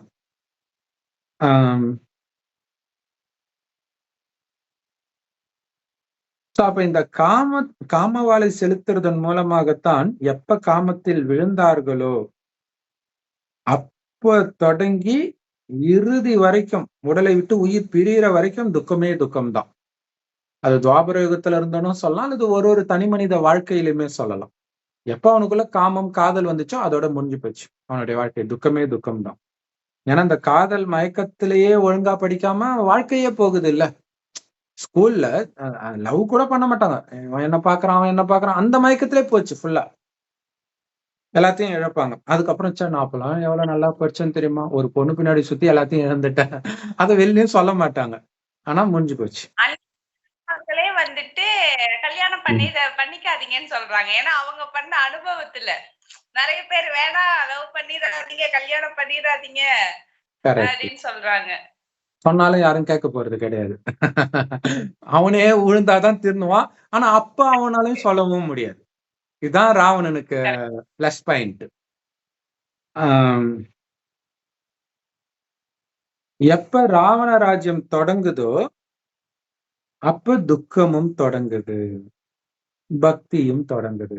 அதனால ராவணன் தான் பக்தியை தொடங்கி வச்சதுனால அவன் தீவிர சிவபக்தன் சொல்லிட்டான். அவன் தீவிர சிவபக்தன், அவனை போய் தப்பா சொல்றீங்க, இல்லைன்னு சொல்றீங்க அப்படின்றாங்க. சோ எல்லா விதமான நோயும் அப்பதான் தொடங்குது. மனநோய், உடல் நோய், எல்லா நோயும் தொடங்குது. இப்ப எத்தனை வகையான நோய்கள் இருக்குது. அதனால்தான் இத்தனை வகையான மருந்துகளையும் கண்டுபிடிச்சிட்டு இருக்கிறாங்க. மனிதர்கள் அந்த அளவுக்கு நோயாளிகளாக மாறிட்டாங்க. டக்கு டக்குன்னு இறக்குறாங்க இப்ப. எதனால இறக்குறாங்கன்னு டாக்டர் கண்டுபிடிக்கிறதுக்குள்ள இறந்துடுறாங்க. இறந்ததுக்கு அப்புறம் ஒரே ரீசன் தான், ஹார்ட் அட்டாக்ல இறந்தாரு அப்படின்றுவாங்க. ஆஹ் இப்ப யோக பலத்தின் மூலமாக தான் 21 பிறவிக்கு நோயிலிருந்து விடுபட்டவரா ஆகுறீங்க. எந்த விதமான நோய் அல்லது துக்கத்தின் பேர அடையாளம் கூட அடுத்த 21 பிறவிக்கு இருக்க போறது கிடையாது. அதுக்காகவாவது நம்ம அங்க போறோம். கலியுகத்துல நோயில இருந்து எல்லா துக்கமும் வரும்போது நம்ம யோசிக்கணும், இதுல இருந்து நான் தப்பிக்கிறதுக்காகவாவது பாபா நினைவுல இருப்பேன், சொர்க்கத்துக்கு முயற்சி பண்ணிட்டு இருப்பேன் அப்படின்னு இருக்கணும். அதுக்காக தான் நாம படிச்சுட்டு இருக்கிறோம். சோ ஒரு பாட்டு ஓம் சாந்தி ஓம்ன்ட்டு மரத்தை வச்சவன் தண்ணி ஊத்துவான்ட்டு ஒரு பாட்டு இருக்கும். அந்த பாட்டுல பாத்தீங்கன்னா அவரு ரஜினிகாந்த் சின்ன வயசுல படிப்பார். ஏழையா இருப்பான், தெரு விளக்குல எல்லாம் படிச்சு ஏழைகள் எல்லாம் காப்பாத்துறதுக்காக நீ படிப்பாய் அப்படின்னு பாட்டு வரும். ஆனா ஒட்டுமொத்த உலகத்தையும் காப்பாத்துறதுக்கு நாம தான் படிக்கிறோம். இது யாருக்கும் தெரியாது இல்லையா? மற்ற யாரு என்ன படிச்சு யாரை காப்பாத்திட முடியும்? யாருமே காப்பாற்ற முடியாது. தான் பாபா சொல்றாரு, நீங்க மட்டும் இல்ல, ஒட்டுமொத்த உலகத்தையும் துக்கத்திலிருந்து 21 பிறவிக்கு காப்பாத்துறதுக்காக படிச்சுட்டு இருக்கிறீங்க.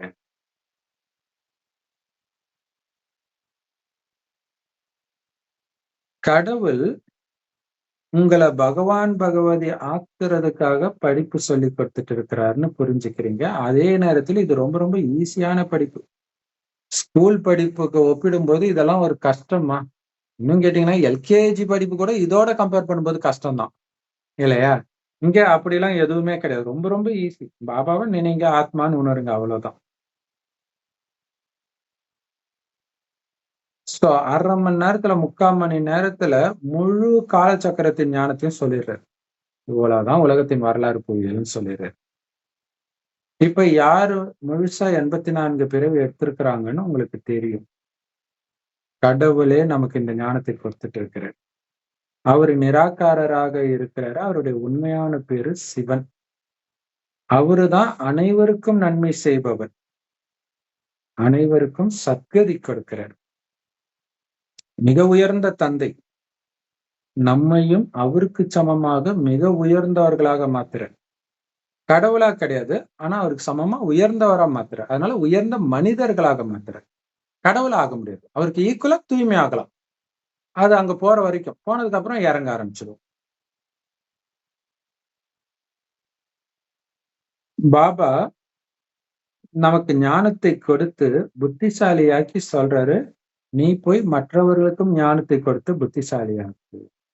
இதைத்தான் இயேசு பூமியின் கடையாந்தரம் மட்டும் சென்று இந்த செய்தியை பரப்புங்கள். ஆனா என்ன செய்தினா அவங்களுக்கு தெரியாது. என்ன செய்தி? இயேசு நல்லவர், இதுதான் செய்தியா இல்லையா? சோ இங்க நமக்கு தெரியுது, நாம அழுக்கா இருக்கிறோம், தூய்மையாகனா இறைவனை நினைக்கணும்.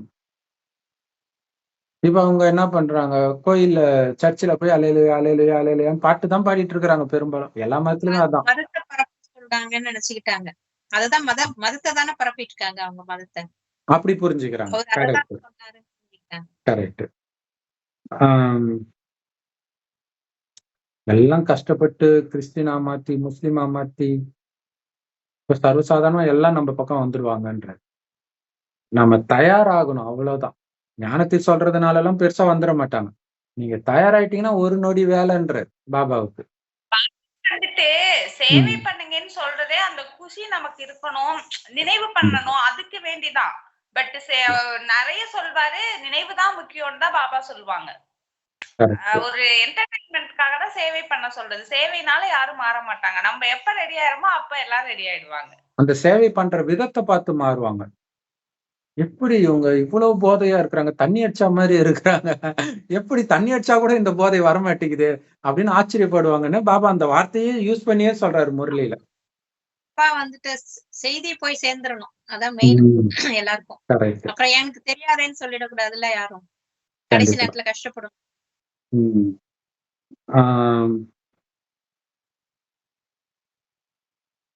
சிவபாபா தான் பிரம்மகுமார் குமாரிகளுக்கு பாடம் நடத்தும் வாத்தியார்.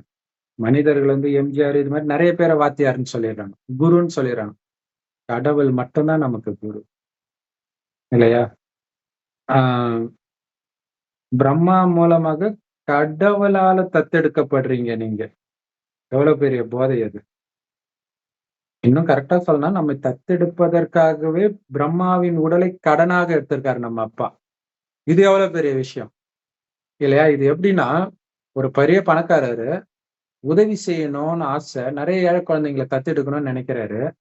ஆனா கல்யாணம் ஆகாதவங்களுக்கு குழந்தை கொடுக்க மாட்டாங்க தத்தெடுக்க. இதுக்காக ஒருத்தரை கல்யாணம் பண்றாரு. அந்த மாதிரிதான் பாபா பண்றாரு, இல்லையா? சொர்க்கத்தையே கொடுக்க வர்றாரு, ஆனா ஒருத்தர் மூலமா தான் கொடுத்தாகணும். அதனால பிரம்மா உடலை கடனை எடுக்கிறார். அப்படி எல்லாம் நினைக்கும் போது நமக்கு எப்படி இருக்கும்? எனக்காகவே அந்த தாத்தா உடம்புல வந்து கஷ்டப்பட்டியா பாபா, இல்லையா? ஆஹ் அப்படி இல்லைன்னா பிரஜாபிதா பிரம்மா எங்க இருந்து வந்தாரு? திடீர்னு வந்தாரா? மனிதர்கள் குழம்பிடுறாங்க. அதாவது இப்ப இந்த நாஸ்திகர்கள்லாம் அந்த அகழ்வாராய்ச்சியில வந்து ஒரு 2000 வருடம் அல்லது 2500 வருடம் இதுக்குள்ளதான் சாமி படம் எல்லாம் கீழே கிடைக்குது. உடனே அவங்க என்ன நினைக்கிறாங்க? பிராமணர்கள் தான் சாமி சாமின்னு இருக்கிறவங்க. அவன் வந்திருந்தா சாமியை உருவாக்கி இருப்பான். அப்ப அவன் வரல, அப்ப எங்க இருந்தோ வந்திருக்கிறான் அப்படின்னு ஒரு தியரியை உருவாக்கிட்டாங்க. அப்ப பிராமணர்கள் எங்க இருந்தோ வந்தாங்க, ஏன்னா திடீர்னு சாமி வந்துச்சு. சாமி வந்தா சாமியோட பிராமணர்களை ஒத்து வைக்கிறாங்க பாருங்க. அதே மாதிரிதான் பாபா வந்தா பிராமணர்கள் நாம உருவாகுறோம். இதோடைய நினைவு பாருங்க அங்க, இல்லையா? கரெக்ட். அடுத்தது, பிராமணர்கள் வந்ததுக்கே இந்த குழப்பம்னா, பிராமணர்களுடைய அப்பாவே வந்துட்டாருன்னா பிரம்மா, அதுலதான் குழம்பிடுறாங்க. இவரு எங்க இருந்து வந்தாரு பிரம்மா அப்படின்னு குழம்பிடுறாங்க.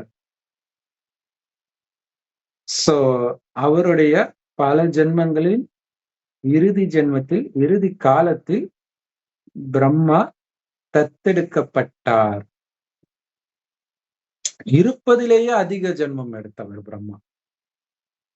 அதான் கேட்கிறாரு, யார் அதிக ஜென்மம் எடுத்தது?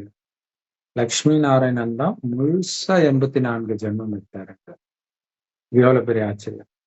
ஒரு விதத்துல பாத்தீங்கன்னா அவங்களுக்காகவே உலகம் இயங்குற மாதிரி இருக்குது, இல்லையா?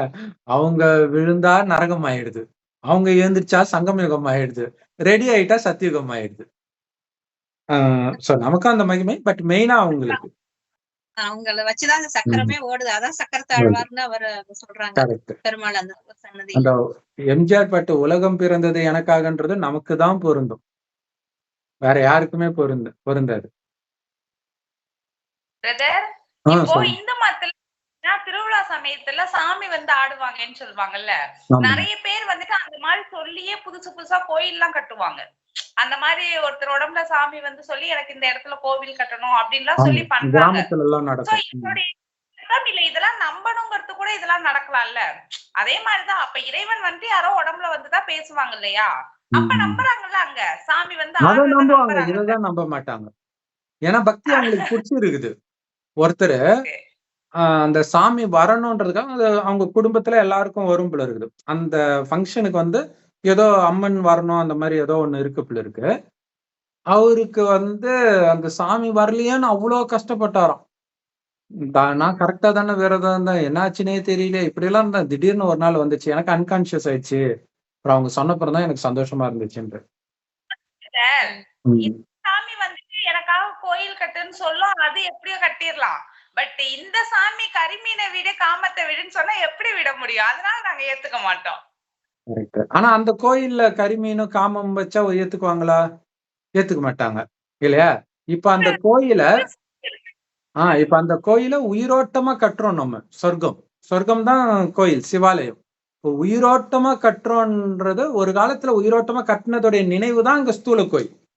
இப்ப முதல் சிவன் கோயில சிவன் தான் கட்டுறார், நம்ம வச்சு கட்டுறார், மனதால கட்ட வைக்கிறார். அதனாலதான் பக்தி மார்க்கத்துல மனதால கட்டப்படுற கோயிலுக்கு தான் மகிமை அப்படின்ட்டு இருக்கும்.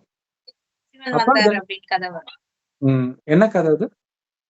பூசலார்னு ஒரு நாயன், பூசலார். ஆமா, கரெக்ட். அந்த ராஜா வந்து கோயில் கட்டிட்டு இருப்பாரு. இவர் மனசால கோயில் கட்டிட்டு இருப்பாரு. அவர் செய்யற மாதிரியே தான் அடிக்கல் போடுறது, ஒன்னொன்னு ஒரு பூஜையும் பண்ணி படி பூஜை எல்லாம் அதே மாதிரியே மனசுல ஒரு ஃபங்க்ஷனா நடத்திக்கிட்டே இருப்பாரு. அப்புறம் கோபுரம் எழுப்புவாரு. இதெல்லாம் பண்ணிட்டே இருக்கும்போது கடைசியில சிவன் வந்து அவர் முடிக்கும் போது இவரும் மனசுல இது முடிச்சிட்டாரு, கோயிலை கட்டி முடிச்சிட்டாரு. அப்புறம் சிவன் அங்க வரல, இங்கதான் வந்தாராம். பூசலாரோட மனசுல ஒரே கட்டின நாள் கோயிலுக்கு தான் கும்பாபிஷேகம். ஆமா, ஒரே நாள் கும்பாபிஷேகம். கரெக்ட். சோ அதனாலதான் கிருஷ்ணரை அழகானவர் மற்றும் அசிங்கமானவர், அதாவது ஷாம் சுந்தர் அப்படின்னு சொல்லப்படுது. ஏன்னா முழுசா 84 பிரிவு எடுக்கிறாங்கன்னா ஆரம்பத்துல அவங்கள மாதிரி அழகானவர்கள் யாரும் இருக்க மாட்டாங்க. கடைசியில அதே மாதிரி அசிங்கமானவர்ன்றது குணம் எல்லாமே ஃபர்ஸ்ட் அவங்கதான் அழுக்காகிறாங்க. அதுக்கப்புறம் அவங்க சரியாயிட்டாங்க சீக்கிரமா. அவங்கதான் ஃபர்ஸ்ட் சரியாகவும் ஆகுறாங்க. சோ பிரம்மா பாபா சொல்றாரு, ஆமா நான் ரொம்ப அழகா இருந்தேன் தெரியுமா அப்படின்னு சொல்றாரு. பிறகு 2 கலை குறைஞ்சுது, தூய்மையின் கலை குறைஞ்சுது. சோ அது குறைஞ்சுக்கிட்டே வந்து இப்ப வரைக்கும் முற்றிலும் கலைகளற்ற நிலை வர வரைக்கும் குறைஞ்சுக்கிட்டே வந்தது. அதான் அமாவாசை. அமாவாசை அம்மனுக்கு உகந்தது, பௌர்ணமி சிவனுக்கு உகந்தது. ஏன்னா அவர் வந்தாலே பௌர்ணமி ஆக்கிடுவாரு அமாவாசைய. அதுதான் நடந்துட்டு இருக்குது. ஆக்சுவலா சிவராத்திரி வந்து அமாவாசைக்கு அடுத்த நாள்ல அமாவாசையா தான் வரும், அப்படிதானே சிஸ்டர்? இல்ல பௌர்ணமி அப்ப வருமா? அமாவாசைக்கு முன்னாடி வரும், பௌர்ணமிக்கு முன்னாடி ஒரு சிவராத்திரின்னு அந்த மாசம் வருதுல்ல பிரதோஷம், அதையும் அப்படி கொண்டாடுவாங்க.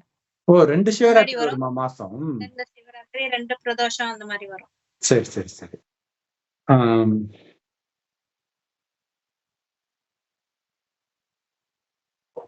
எப்படி நீங்க மறுபடியும் தமோ பிரதானத்திலிருந்து சதோ பிரதானம் ஆகுறீங்க? பாபா சொல்றாரு, என்ன நினைவு பண்ணுங்க, தூய்மை ஆயிடுவீங்க. இதுதான் மறுபடியும் சதோ பிரதானம் ஆவறதுக்கான வழி. வேற வழியே கிடையாது. இந்த அதுவும் நேத்து முரளியில சூப்பரா சொன்னார் பாருங்க, ஞானத்துல எவ்வளவு பக்காவா இருந்தாலும் யோகம் இல்லாமல் மாயாவை வெல்ல முடியாது. இருக்கிறதுலே கஷ்டமான பாடம் நிரந்தர நினைவு தான். அதை மறந்துடுங்க. ஆனா எந்த குழந்தை நிரந்தர நினைவுல இருக்குதோ அந்த குழந்தையை நான் மகிமை பாடிக்கிட்டே இருக்கிறேன்ற. அப்ப கடவுளே என்னுடைய மகிமை பாடணும்னா அவரை நினைச்சுக்கிட்டே இருக்கணும். இதுதான் முக்கியமான விஷயம். இந்த ருத்ர ஞான யஜ்யம் இது வந்து ஞானத்தின் யஜ்யம். இந்த யஜ்யம் நெருப்புல உருவாக்குற, ஸ்தூல நெருப்புல உருவாக்குற யஜ்யம் கிடையாது. யாகம் வளர்க்குறாங்கனாலே கண்டிப்பா பிராமணர்களை வச்சுதான் வளர்ப்பாங்க. இங்கேயும் அப்படித்தான்.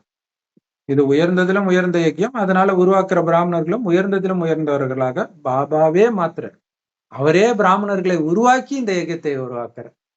இப்பெல்லாம் வந்து இந்த பிராமணர்கள் கிடைக்க மாட்டாங்க கிராமங்கள்ல, கோயில்ல பூசாரி வேலை செய்யறதுக்குன்ட்டு. இவங்களே சும்மா வேற ஜாதிக்காரனா பூணுல போட்டு பிராமணன் ஆக்கிடுவாங்களாம். அந்த மாதிரி நம்ம தான் இருக்கிறதுலே கீழானவங்க. நம்மள உயர்ந்ததிலும் உயர்ந்த பிராமணனா மாத்தி உயர்ந்த யஜ்யம். அந்த யாகத்தை வளர்த்தா என்ன, வளர்க்காட்டினா என்ன? அதனால எந்த நன்மையும் கிடையாது. இதுதான் முக்கியமான விஷயம். அதான் பாபா சார், உண்மையான பிராமணர்களே குழந்தைகளாகிய நீங்க தான். உண்மையான கீதையை சொல்பவர்களும் நீங்க தான். அதனாலதான் இதுதான் உண்மையான கீதா பாடசாலைன்னு நீங்க போடுறீங்க. சத்திய கீதா பாடசாலைன்னு போர்டு வைப்பாங்க சில சமயம். ஏன்னா கீதா பாடசாலைன்னா நிறைய பேரு சத்ய சாய் பாபா அவங்க இயக்கத்துக்கும் கீதா பாடசாலைன்னு தான் வைப்பாங்க பேரு. அப்ப இது சத்திய கீதா பாடசாலை. அவங்களுக்கு பொய்ன்னு சொன்னா பிரச்சனை வரும். அதுக்கு பதில் இது உண்மைன்னு சொல்லுங்க, முடிஞ்சு போச்சு. இதான் உண்மைனாலே அதான அர்த்தம். ஆமா, அந்த நார்மல் பகவத்கீதை கிருஷ்ணர் சொன்னது அதையும் கீதா பாடசாலை தான் சொல்லுவாங்க. கரெக்ட். கீதா பாடம் போறாங்க. ஆமா கரெக்ட். அதுவும் நடத்துவாங்க இல்லையா நிறைய இடத்துல. அந்த கீதையில கீதையை சொன்னவருடைய பேரை மாத்திட்டாங்க. சொன்னவருக்கு பதிலாக கேட்டவர் பேரை போட்டுட்டாங்க இல்லையா? இது எவ்வளவு பெரிய கொடுமை.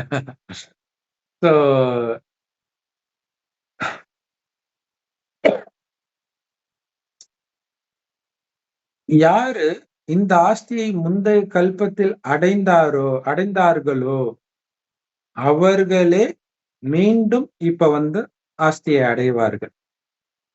சோ உங்க மனசை நீங்க கேட்டுக்கிட்டே இருக்கணும், என்னால இப்ப பண்ற முயற்சிக்கு முழு ஆஸ்தியை அடைய முடியுமா? இப்ப சரீரம் விட்டா முழு ஆஸ்தியை அடைய முடியுமா? அப்ப என்னென்னலாம் தப்பு பண்றேன், இன்னும் என்னென்ன பலகீனம் இருக்குது செக் பண்ணி நீக்கிக்கிட்டே இருக்கணும். மனிதர்கள் சரீரத்தை விடும் பொழுது பாவம் வெறுங்கையோட போறாங்க. சொல்லுவாங்க, நான் சம்பாதிச்சு இன்னத்தை எடுத்துட்டு போனான்னுவாங்க. அது உண்மைதான். ஆனா நம்ம ஸ்தூல வருமானம் சம்பாதிக்கிறோமோ இல்லையோ, ஆனா அளவுக்கு அதிகமா நம்ம தான் எடுத்துட்டு போறோம். ஏன்னா அழியக்கூடிய வருமானத்தை யாரும் எடுத்துட்டு போக முடியாது. எத்தனை பங்களா இருக்கட்டும் எடுத்துட்டு போயிட முடியுமா? எடுத்துட்டு போக முடியாது. ஆனா நீங்க இந்த சரீரத்தை விடும்பொழுது கை நிறைய நிரப்பிட்டு போவீங்க. ஏன்னா 21 ஜென்மத்திற்கான சேமிப்பை இப்ப சேர்த்துக்கிட்டு இருக்கிறீங்க. அவ்வளவுத்தையும் எடுத்துட்டு போவீங்க. அழிவற்ற வருமானம். மனிதர்களுடைய சொத்து சுகம் எல்லாம் மண்ணோட மண்ணா இப்ப ஆக போகுது. அதுக்கு பதிலாக நாம ஏன் பாபாவுக்கு கொடுத்து எல்லாத்தையும் மாத்தக்கூடாது? ஏன்னா இப்ப இந்தியா பாகிஸ்தான் பிரச்சனை வரும்போது அவங்க சொன்னாங்க, நாங்க எல்லா அணு ஆயுதத்தையும் இந்தியாவுக்கு திருப்பி வச்சுட்டோம், நாங்க என்ன அலங்காரம் பண்றதுக்கா அணு ஆயுதம் எல்லாம் வச்சிருக்கிறோம் நாங்களாம். அப்படியே பாபா சொல்ற பாஷை. சோ அப்ப எந்த நேரம் வேணாலும் எது வேணாலும் நடக்கும். அதுக்கு ஒழுங்கா நீங்க ஏன் உங்க ஆன்மீக வருமானத்தை சேர்த்துக்க கூடாது? அழியக்கூடிய வருமானத்துல நேரத்தை வீணாக்கிறதுக்கு பதிலாக சோ அதை பாபா கிட்ட அர்ப்பணம் பண்ணி அனைத்தையும் சொர்க்கத்துக்கு ஏன் மாற்றல் பண்ணிடக்கூடாது? யாரு நிறைய தானம் பண்றாங்களோ அவங்க அடுத்த ஜென்மத்தில் பெரிய பணக்காரர் ஆவாங்க. ஏன்னா முன் ஜென்மத்தில் அதை மாற்றம் பண்ணிட்டாங்க. இப்ப அடுத்த ஜென்மம் அடுத்த யுகத்துல அடுத்த கல்பத்துல எடுக்கிறோம். அதுவும் ஆரம்பத்திலே 21 ஜென்மத்திற்கான ஆஸ்தியை இப்ப நீங்க அடையிறீங்க. எப்படி? இப்ப உங்ககிட்ட இருக்கிறதெல்லாம் பாபாவுக்கு அர்ப்பணம் பண்றதன் மூலமாக 21 ஜென்மத்தின் புது உலகத்துக்காக அனைத்தையும் மாற்றம் பண்றீங்க. இதோடைய பலன் 21 ஜென்மத்துக்கு உங்களுக்கு கிடைச்சுக்கிட்டே இருக்கும். மற்றபடி அவர்கள் செய்யக்கூடிய பக்தி மார்க்கத்தினர் செய்யக்கூடிய தானம் புண்ணியம் எல்லாம் ஒரு ஜென்மத்திற்கு தான் அதோடைய பலன் வரும், அடுத்த ஒரு ஜென்மத்தில் தற்காலிகமாக. ஆனா நீங்க 21 ஜென்மத்திற்காக அனைத்தையும் மாற்றம் பண்ணிடுறீங்க. பாபாவோ வள்ளலாக இருக்கிறார். இது நாடகத்தில் பதிவாகி இருக்குது. எல்லோருக்குமே அவங்கவுங்க என்ன பண்றாங்களோ அதற்கான பலன் கிடைக்குது. அவங்க இன்டைரக்டா, நேத்து கூட இதை பத்தி சொல்லியிருந்தாரு, இன்டைரக்டா புண்ணியம் பண்ணவங்க தானம் பண்ணவங்களுக்கு அதோடைய பலன் தற்காலிகமா ஒரு பிறவிக்கு கிடைக்குது. ஆனா இங்க டைரக்டா பாபாவின் வழிபடி நீங்க தானம் புண்ணியம் பண்றீங்க, அதனால அதோடைய பலன் 21 பிறவிக்கு வருது. அதனால புது உலகத்துக்காக அனைத்தையும் இப்ப நீங்க மாற்றம் பண்ணிடுங்கன்னு பாபா சொல்ற. இந்த பிரம்மா பாபாவை பாருங்க, எவ்வளவு தைரியம்! என்ன டக்குன்னு கொடுத்துட்டாரு எல்லாத்தையும் இல்லையா? டக்குன்னு எல்லா குழந்தைங்களுக்கும் கல்யாணம் பண்ணி ஒரு குழந்தைக்கு மட்டும் கல்யாணம் பண்ணலையே, நாளைக்கு அவன் பிரச்சனை பண்ணுவான்னு யோசிக்கல, டக்குன்னு கொடுத்துட்டாரு. நீங்க என்ன சொல்றீங்க? எல்லாமே எங்களுக்கு கடவுள் தான் கொடுத்தாருன்னு சொல்றீங்க. பாபா சொல்றாரு, அப்ப நான் தானே கொடுத்தேன், எல்லாத்தையும் திருப்பி என்கிட்ட கொடுத்துடு. சும்மா கிடையாது, அதுக்கு பதில் நான் உலக ராஜ்யத்தை கொடுக்குறேன் அப்படின்னு சொல்றாரு. சோ அப்ப அவர் மேல அந்த நிச்சய புத்தி இருக்கிறதுனாலதான் நம்ம எல்லாத்தையும் பாபாக்கு அர்ப்பணிக்கிறோம். பாபா, அதாவது பிரம்ம பாபா ஒரு வினாடியில எல்லாத்தையும் கொடுத்துட்டாரு. அதை பத்தி யோசிக்க கூட இல்லை. கொடுத்தா ஏதாவது பிரச்சனை ஆகுமா, எதுவுமே யோசிக்கல. பாபா இருக்காருல்ல, பாத்துக்க, டக்குன்னு கொடுத்துட்டாரு. ஏன்னா பெரிய கோடீஸ்வரன், ஒண்ணும் இல்லாதவங்க கொடுக்கறது பெரிய விஷயம் கிடையாது இல்லையா? அப்பவே 33 கோடிக்கு அதிகாரி. இப்பவே 33 கோடி உள்ளவங்க யாரும் கொடுக்க, 1 கோடி இருந்தாலே கொடுக்க மாட்டாங்க இல்லையா? சோ டக்குன்னு கொடுத்துட்டாரு. எதை பத்தியும் சிந்திக்கல. சோ தன்னுடைய அனைத்துக்கும் சிவபாபாவை அதிகாரியாக்கி விட்டார். பவர் அங்க கொடுத்துட்டார். Full power. இப்ப சொல்லுவாங்களே அந்த இது பொருள் எல்லாம் விற்கணும்னா பவர் கொடுத்துட்டேன் அப்படின்னு சொல்லுவாங்க. அப்படி பாபாவுக்கு கொடுத்துட்டார். நான் உலக ராஜ்யத்தை அடைய போறேன்ற அந்த போதைக்கு போயிட்டார். நீ எதையாவது பண்ணிக்க பாபா, நான் ராஜா. அந்த போதையில இருந்தார். அதுதான் அந்த போதை தான் ரொம்ப முக்கியமானது. உலக ராஜ்யம் அந்த போதையில எல்லாத்தையும் விடுறோம். தன்னுடைய குழந்தைகளை பத்தி கூட அவர் சிந்திக்கல. ஏன்னா கொடுத்தது கடவுள் தானே.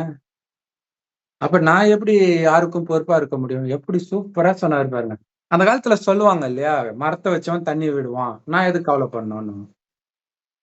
ஆனா அப்ப அத்தனை குழந்தை 10, 15 குழந்தை இருக்கும், கவலைப்படாம இருந்தாங்க. இன்னைக்கு ஒரே ஒரு குழந்தை அதை பார்த்துக்கிறதுக்கு அவ்வளவு கஷ்டப்படுறாங்க, பயந்துகிட்டே இருக்கிறாங்க. இந்த பயத்திலே குழந்தைய வளர்த்தோன்னா அந்த குழந்தைக்கும் பயம் வந்துதான், நான் என் குடும்பத்தை பார்க்கல உன்னையே பார்த்துட்டு இருக்கணும்னு குழந்தை விட்டுட்டு போயிடுது.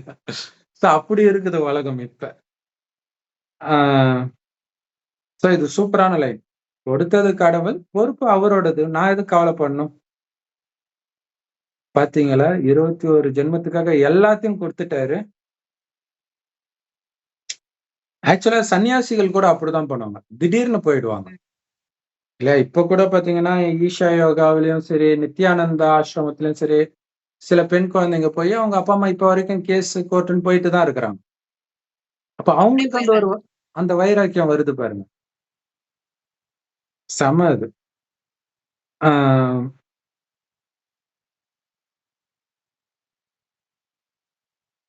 பிரம்மா பாபாவை பாத்தீங்களா, எப்படி அனைத்தையும் 21 ஜென்மத்துக்கு மாற்றம் பண்ணிட்டாரு. பாபாவை ஃபாதர் பிரம்மா பாபாவை ஃபாலோ பண்ணுங்க. பிரம்மா பாபா செஞ்சு காட்டினார், சும்மா சொல்லல. இதான் முக்கியமான விஷயம். மற்ற மதஸ்தாபகர்களுக்கும் பாபாவுக்கும் பிரம்ம பாபாவுக்கும் இயேசு சொன்ன எதையும் அவர் ஃபாலோ பண்ணல, இவர் பண்ணி காட்டினார். சொன்னது சிவபாபா, இவர் செய்து காட்டினார். கடவுள் வள்ளல், அவரு இவர் மூலமாக செய்ய வைத்தார். சோ நீங்களும் புரிஞ்சுக்கிறீங்க, நாமும் சிவபாபா கிட்ட இருந்து ராஜ்யத்தை அடையிறதுக்கு தான் வந்திருக்கிறோம் அப்படின்னு புரிஞ்சுக்கிறோம். நாளுக்கு நாள் நேரம் சுருங்கிக்கிட்டே வருது, அதாவது டைம் கம்மியாயிட்டே வருது. போக போக எப்படிப்பட்ட இயற்கை சீற்றம் வரும்னு கேட்காதீங்கன்ற. சோ இப்ப அதெல்லாம் பாக்குறோம். மியான்மர்ல நடந்தது, இங்கே குஜராத்ல ஒரு 20 வருஷம் முன்னாடி நடந்துச்சு. அப்புறம் நிறைய இயற்கை சீற்றங்கள் வருது. வருஷம் பெய்யற மழை ஃபுல்லா ஒரே நாள்ல பெஞ்சிருதுலாம் சொல்றாங்க. வரப்போகுதுங்கிறாங்க ஜப்பான்ல, ரொம்ப பயங்கரமா வரப்போகுது, சுனாமியும் வரும். கரெக்ட். சோ வியாபாரிகள்லாம் தன்னுடைய உயிரை கையில புடிச்சிட்டு இருக்கிறாங்க, மரணத்துக்கு பயந்துட்டு, இது மாதிரி வந்துருமோ அப்படின்னு பயந்துட்டு இருக்கிறாங்க.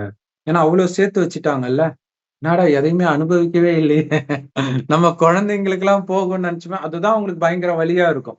இதுலயே நேரத்தை வீணாக்கிட்டு அவங்க வேற பெருமையா சொல்லுவாங்க, நான் இத்தனை டாலர் சம்பாதிச்சேன், அத்தனை டாலர் சம்பாதிச்சேன்ட்டு யூடியூப்ல நிறைய பேர் வீடியோ எப்படி சம்பாதிக்கிறதுன்ட்டு.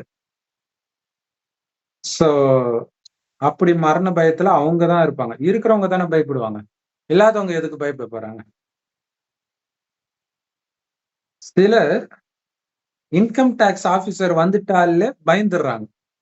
ரைடு, இந்த பணக்காரங்க இது நிறைய அது மாதிரி எல்லாம் வந்துச்சுன்னா ஹார்ட் அட்டாக் வந்துச்சுன்னு போய் படுத்துக்கெல்லாம் செய்வாங்க நிறைய பேர். இன்னும் நிஜமாகவே வந்தும் இருக்கும் இல்லையா, அந்த பயத்தினால வந்தும் இருக்கும். ஏன்னா சொத்து அளவுக்கு அதிகமா இருந்தா ஜெயில வேற புடிச்சு போட்டுருவாங்கல்ல, அந்த பயம் வரும். இன்னும் போக போக இயற்கை சீற்றங்கள் அவங்களுக்கு பயங்கரமா தொல்லை கொடுக்க போகுது. இயற்கை சீற்றம், கவர்மெண்ட் ஆபீசர் எல்லாமே. மனிதர்களை தங்கம் வச்சுக்க விட மாட்டாங்கன்னு சொல்றாரு. இது ஆக்சுவலா ஒரு 5-6 வருஷம் முன்னாடியே வந்துச்சு, ஒரு குறிப்பிட்ட அளவு வரைக்கும் தங்கம், இல்லாட்டினா அதுக்கு தனியா டாக்ஸ் கட்டணும்ட்டு. சோ அது சொல்லியிருக்கிறாங்க. இன்னும் போக போக வச்சிக்கவே அலோடு. இப்பவே திட்டத்தட்ட அப்படித்தானே எல்லாம் லாக்கர்ல தானே வைக்கிறாங்க. ஏன்னா இது இருக்குதுன்னு இவங்க நினைச்சுக்க வேண்டியதுதான் கடைசி வரைக்கும். இல்லையா? அதுவே திரும்பி போய் எடுக்க போனா இருக்க மாட்டேங்குதுன்றாங்க. அல்லது போலி தங்கத்தை வச்சுட்டாங்கன்றாங்க. அப்ப எது உங்களுக்கு மிஞ்சும்? எதையும் வாங்குறதுக்கு உங்களுக்கு காசு கூட இருக்காது. அச்சடிக்கிற நோட்டே இருக்காது. எப்ப சொன்ன வாணி 1969. எல்லாம் ஜிபே, ஸ்மார்ட் பே எல்லாம் யூபிஐ தான். ஒரு டைமுக்கு அப்புறம் காசே தேவையில்லைன்ற ஸ்டேஜும் வந்துரும். பணமே வேண்டாம், எல்லாம் டிஜிட்டலா ஆயிடுச்சு. கரெக்ட். சோ பாருங்க, அப்பவே பாபா தீர்க்க தரிசனமா சொல்லியிருக்கிறார், பேங்க் நோட்லாம் அச்சடிக்க மாட்டாங்கன்ட்டு. ஒட்டுமொத்த ராஜ்யமும் இப்ப மாறப்போகுது. ராவண ராஜ்யத்துல இருந்து ராமராஜ்யம், கிறிஸ்து ராஜ்யத்துல இருந்து கிருஷ்ண ராஜ்யம் மாறப்போகுது. மனிதர்கள் இறுதியில ரொம்ப அதாவது மகா உபத்திரவம் அடைந்து இறப்பார்கள். சொல்ல முடியாத அளவுக்கு இருக்கும்ன்று அத பாபா சொல்றதும் கிடையாது. நீங்களே பாத்துக்கோங்க, அதை ஏன் என் வாயால சொல்லிட்டுன்ட்டு அவர் சொல்றது கிடையாது. நம்ம மனசை தயார்படுத்திக்கணும்ங்கறாரு. பற்று இல்லைன்னு நமக்கு கவலை இருக்க போறது கிடையாது. பற்று இருக்கும்போதுதான் பிரச்சனை. சோ மகா துக்கத்திற்கு பிறகு பயங்கர சந்தோஷம் தான் இருக்கும். ஐயோ ஐயோ அலறலுக்கு பிறகு ஆஹா ஆஹா தான் 2500 வருடத்துக்கு. சோ இதுக்கு பேரு தான் காரணம் இல்லாமல் ரத்தம் சிந்துதல். சோ இப்ப அப்படித்தானே காஷ்மீர்ல சுட்டதெல்லாம் எந்த காரணமும் இல்லையே, திடீர்னு வருது சொல்றாங்க. அமெரிக்கால ஆவுனா துப்பாக்கியை தூக்கிட்டு போய் ஸ்கூல்லயே வேற சுடுவாங்க. இந்த மாதிரி எல்லாம் நடந்துட்டு இருக்குது. இயற்கை சீற்றங்களும் வேற நடக்கும். இதுக்கெல்லாம் முன்னாடி அப்பாவுடைய முழு ஆஸ்தி அடைஞ்சிரு குழந்தை, இல்லாட்டினா சாகும்போது சங்கர ஆயிடும். இல்ல இதெல்லாம் எப்ப வரும்னு சொல்ல மாட்டார். ஆனா அது எப்ப வேணாலும் வரட்டும், நீ உடனே அடைஞ்சிடு அப்படின்னு பாபா சொல்றாரு. என்ன ஆனாலும் சரி, நீ நடந்தாலும் சுத்தினாலும் என்ன வேணாலும் பண்ணு, ஆனா தொடர்ந்து பாபா நினைவு பண்ணிக்கிட்டே இரு, தூய்மை ஆயிட்டே இருப்ப. இதுதான் முக்கியமான விஷயம்.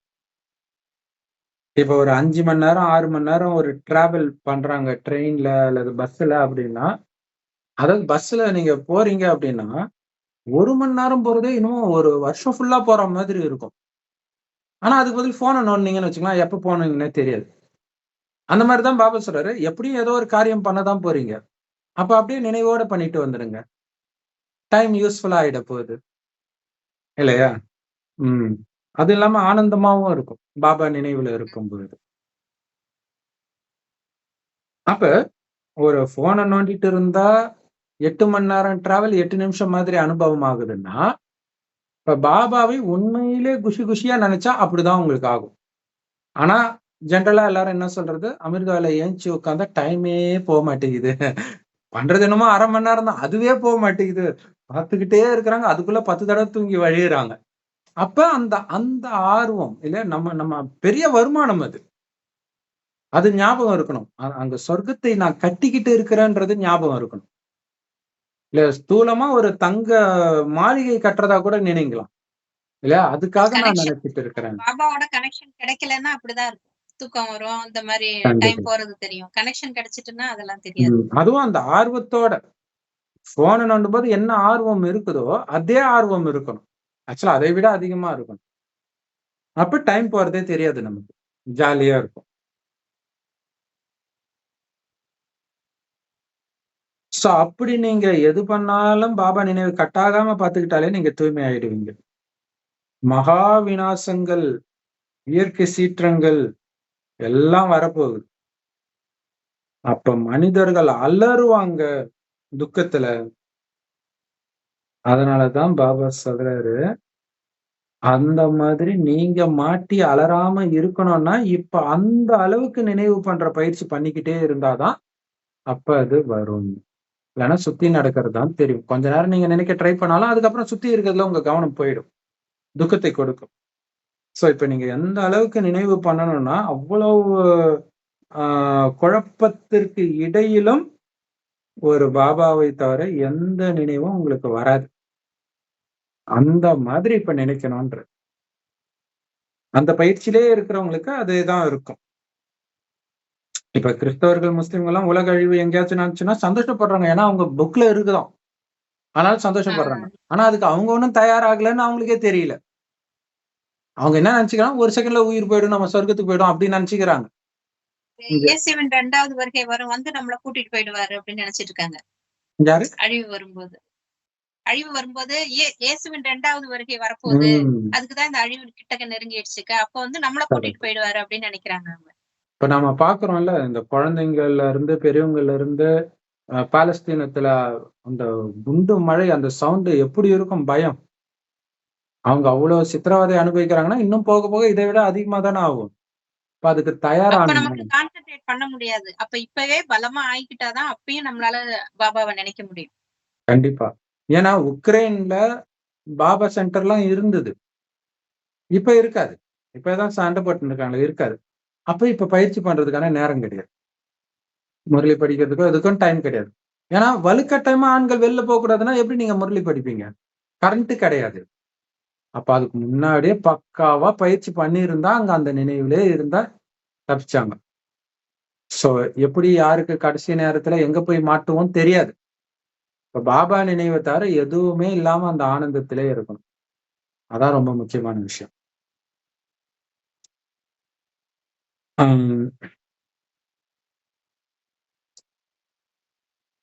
அப்பதான் உடலை விடும் பொழுது பாபா நினைவிலேயே இருப்பீங்க.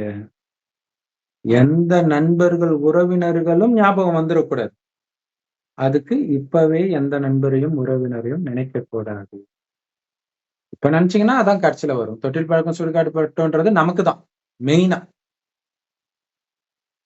அதனால இத பயிற்சி பண்ணுங்க. யாரு நினைவும் இல்லாம பாபா நினைவுல நான் இருக்கிறேனா?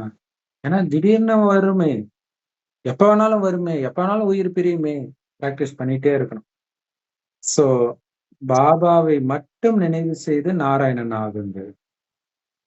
இதை அதிகத்திலும் அதிகமா பயிற்சி பண்ணிக்கிட்டே இருங்க. இல்லாட்டினா பயங்கரமா பச்சாதாபப்படுவீங்க.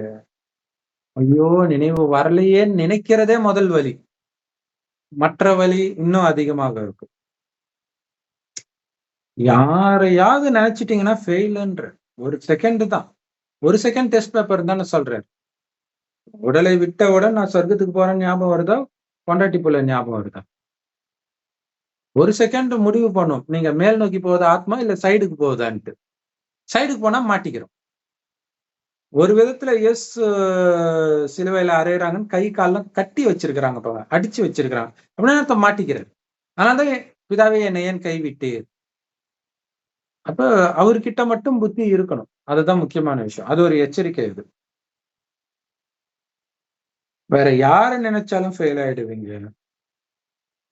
யாரு பாஸ் ஆகுறாங்களோ அவங்கதான் வெற்றி மாலையில் மணியாக கோர்க்கப்படுவார்கள். அப்படின்னு அர்த்தம், பாபாவை தவிர யாருடைய நினைவும் இல்லாதவர்கள் தான் வெற்றி மாலையில கோர்க்கப்படுவாங்க. அதனால ஒவ்வொருத்தரும் உங்களையே கேளுங்க. கண்டிப்பா கேட்கணும், நான் எவ்வளவு பாபாவை நினைக்கிறேன். இப்ப கையில இருக்கிற ஏதோ ஒரு பொருள் கடைசியில ஞாபகம் வர்ற மாதிரி புடிச்சு வச்சுட்டு இருக்கிறேன்னா, சோ அதுக்குதான் பாபா வந்து அப்படியே ஸ்லைட்டா சொல்லியிருக்கிறார், கோர்ட்டு கேஸ்ன்னு போய் நேரத்தை வீணாக்காதீங்கன்னு சொல்லியிருக்காரு. அப்படின்னா என்ன அர்த்தம்? இப்ப ஒரு சொத்து பிரச்சனை வருது அப்படின்னா நீங்க கோர்ட்டு கேஸ் போனீங்கன்னா எதுவும் டக்குலாம் முடியாது. அது பாட்டுக்கு நடந்துட்டு இருக்கும். அப்ப அவ்வளவு நாளும் ஒவ்வொரு வாய்தாவுக்கும் நீங்க அவனை பத்தி என்ன சொல்லலாம், இதையே தான் நினைச்சிட்டு இருப்பீங்க. என்னடா முடியலன்ற டென்ஷன். அதுக்கு அந்த சொத்தை விட்டுட்டு வந்திருந்தா கூட, ஃபர்ஸ்ட் வலிச்சிருந்தா கூட அதுக்கப்புறம் பெருசா தெரியாது. சோ அதை வந்து டைரக்டா சொல்லாம நம்ம புரிஞ்சுக்கணும். ஆனா இது வந்து டைரக்டாவே பைபிள்ல இருக்கும். பைபிள்ல வந்து அதுதான், தோல்ல போட்டிருக்க ட்ரெஸ் கேட்டா இடுப்புல இருக்கிறதும் கட்டி கொடுத்துடு. உன் சகோதரனோட கோர்ட்டு கேஸ்ன்னு போனோம்னா உன் சொத்து ஃபுல்லா வித்தாலும் உனக்கு நியாயம் கிடைக்காது, வழக்க முடியாது அப்படின்னு சொல்லப்பட்டிருக்கும். அப்படி எதையாவது புடிச்சிட்டு இருக்கிறீங்களா? கவனம் வைக்கணும். உங்களுடைய கையில எதுவும் இல்லைன்னா எதையுமே நினைக்க மாட்டீங்க. சோ அதுக்குதான் எல்லாத்தையும் பாபா கிட்ட அர்ப்பணிக்கணும் இல்லையா? யாருக்கிட்ட அர்ப்பணிச்சோமோ அவங்க நினைவு தானே வரப்போகுது. அது பாபா கிட்ட அர்ப்பணிச்சுட்டா பிரச்சனை கிடையாது இல்லையா? பாபா சொல்றாரு, பாருங்க என்கிட்ட எதுவும் கிடையாது. பிரம்மா பாபா சொல்றாரு, இது என்னுடையது கிடையாது.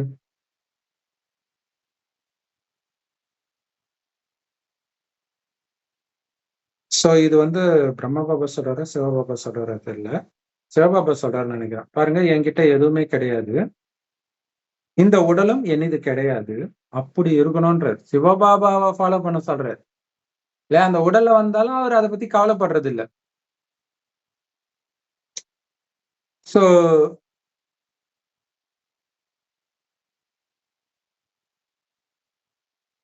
அந்த உடலுக்கு பதிலாக ஞானத்தை நான் கொடுத்துடுறேன். அதன் மூலமாக 21 ஜென்மத்திற்கு நீங்க ஆஸ்தி அடையிறீங்க. இல்லாட்டினா சொர்க்க ராஜ்யத்தை இழந்துடுவீங்க. ஞானத்தை படிக்கிறோம்னாலே அதுவாகவே மாறணும். அப்பதான் 21 பிறவிக்கான ராஜ்யம் கிடைக்கும். இல்லைன்னா இழந்துடுவோம். நீங்க இங்க வந்ததே அப்பா கிட்ட இருந்த ஆஸ்தியை அடையிறதுக்காக தான். அப்ப கண்டிப்பாக நீங்க தூய்மை ஆகணும். அப்படி இல்லை அப்படின்னா தண்டனையோடு கர்ம கணக்கு முடிக்க வேண்டியதாக போயிடும். தூய்மை ஆகுறதுனால என்ன அர்த்தம்? அனைத்தையும் மறக்கிறது தான். அப்படி இல்லைன்னா கர்ம கணக்கு இருக்குதுன்னு அர்த்தம். அப்ப தண்டனை அடைந்து, இன்னைக்கு நிறைய கணவன் துரோகம் பண்றான், மனைவி துரோகம் பண்றான், குழந்தைங்க அப்பா அம்மா அடிக்கிறதெல்லாம் எதுக்குன்னா அதான் தண்டனை. அந்த பற்ற தண்டனை கொடுத்து சரி பண்ணாங்க, அதுக்கப்புறம் நினைக்க மாட்டாங்க இல்லையா? வெறுக்கிற மாதிரி நடக்கும். கரெக்ட். சோ அதுதான் தண்டனை. அது மட்டும் இல்ல, பதவியும் இல்லாம போயிடும். ஏன்னா உங்களை மாத்துனது பாபா அடிச்சு உதச்சு இல்ல மாத்தி இருக்கிறாரு. அப்ப பதவி இல்லாம போயிடும். அப்ப நம்மளா மாறுறதுலதான் இருக்குது. ஸ்ரீமத்தை ஃபாலோ பண்றதன் மூலமாகத்தான் கிருஷ்ணர் உங்க மடிக்கு வருவார். அதாவது கிருஷ்ணருக்கு நெருக்கத்துல உங்களால பிறக்க முடியும். நண்பர்களாக இருக்கலாம், உறவினர்களாக இருக்கலாம், அல்லது அம்மாவாக இருக்கலாம், எப்படியோ. சோ அதுக்கு ஸ்ரீமத்தை ஃபாலோ பண்ணணும். எல்லோருமே எனக்கு கிருஷ்ணர் மாதிரி கணவன் வேணும், கிருஷ்ணர் மாதிரி குழந்தை வேணும்னு விரும்புறாங்க. ஒரு சிலர் தான் இதை கரெக்டா புரிஞ்சுக்கிறாங்க, மற்றவர்களும் தப்பு தப்பான விஷயத்த சொல்லிடுறாங்க. நல்லது. அற்புதமான முரளி கொடுத்த அன்பான பாப்தாதாவுக்கு அன்பு நினைவுகள் மற்றும் காலை வணக்கம். பாப்தாதா சொல்றாங்க, எப்படி பிரம்மா பாபா எதையும் யோசிக்காம தன்னுடைய அத்தனையும் அர்ப்பணித்தார். தன்னுடைய அத்தனைக்கும், தன்னுடைய குழந்தைங்க, மனைவி, சொத்து எல்லாத்துக்கும் அதிகாரியா சிவபாபாவை ஆக்கினார். அதே மாதிரி பாபாவை ஃபாலோ பண்ணுங்க. 21 பிறவிக்கான ஆஸ்தியை சம்பாதிங்க. இல்ல இப்ப குழந்தைய எப்படி வளர்க்கறதுன்னு நீங்க கவலைப்படுறீங்கனாலே பாபாவுக்கு அர்ப்பணிக்கலன்னு அர்த்தம். பாபா சொல்றார், உன்னை நான் பாத்துக்கிட்டேன்ல, உன் குழந்தைய பாத்துக்க மாட்டேன்னா, நீ எதுக்கு தலையில சுமந்துட்டு இருக்கிறேன்ற. சோ அதுதான் நீங்க பாத்தீங்கன்னா சில கோயில்கள்ல அம்மன் அல்லது வேலைக்கார பணிப்பெண் கையில குழந்தை வச்சுட்டு இருப்பாங்க. என்னன்னா புடிச்சிட்டு இருக்கிறாங்க, பற்று. அதனாலதான் அவங்க பணிப்பெண்ணா இருப்பாங்க. மூலஸ்தானத்துல அப்படி இருக்காது, பணிப்பெண்ணா இருக்குது. அதுதான்.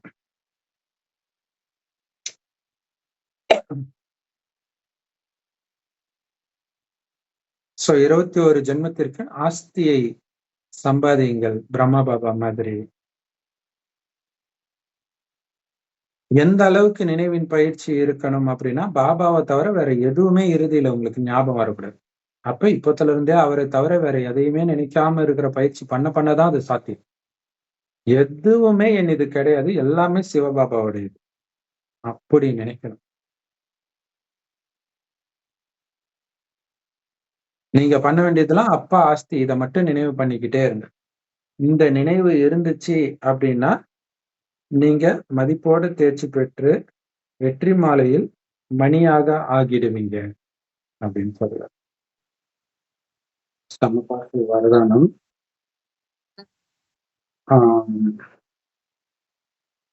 உங்களுடைய மனதில் முழு கவனம் செலுத்தி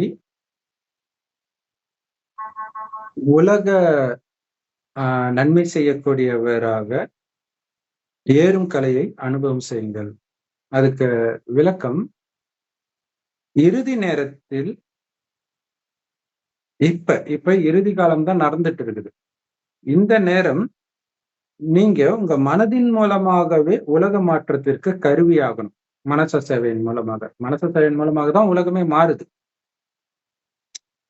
அப்ப மனசா சேவைன்றது மனதில் வரும் எண்ணங்கள் மூலமாக உருவாக்குறது. உலகம் முழுவதும் தூய்மையின் அதிர்வலைகளை நான் பரவ செய்கிறேன் அப்படிங்கிற எண்ணம். இப்ப இப்ப காஷ்மீர்ல இந்த பிரச்சனை வந்தது, பாலஸ்தீன்ல, உக்ரைன்ல இங்கெல்லாம் வருது. இதுல ஏதோ ஒரு பக்கம் நீங்க ஸ்டாண்ட் எடுத்தீங்கன்னு வச்சுக்கோங்களேன், அது தூய்மையான எண்ணம் கிடையாது. இவன் இப்படி பண்ணிட்டான், இவனுக்கு இப்படி வேணும், என்ன வந்துச்சுன்னா முடிஞ்சு போச்சு.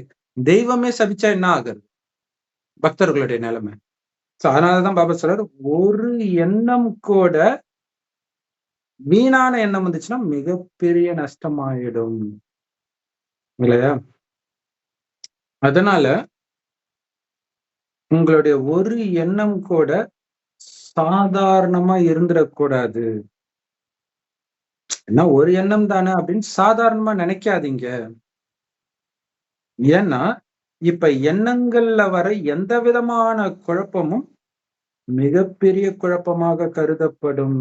ஏன்னா உங்களுடைய எண்ணம் ஸ்லைட்டா அமைதியா இருங்கன்னு சொன்னோடனே உலகமே அமைதியாகுதுன்னா அதோடைய பிரபாவம் எப்படி இருக்குது? இந்த நேரத்துல உங்களுடைய எண்ணம் ஸ்லைட்டா தடுமாறுனா அங்க எந்த அளவுக்கு தடுமாறும்?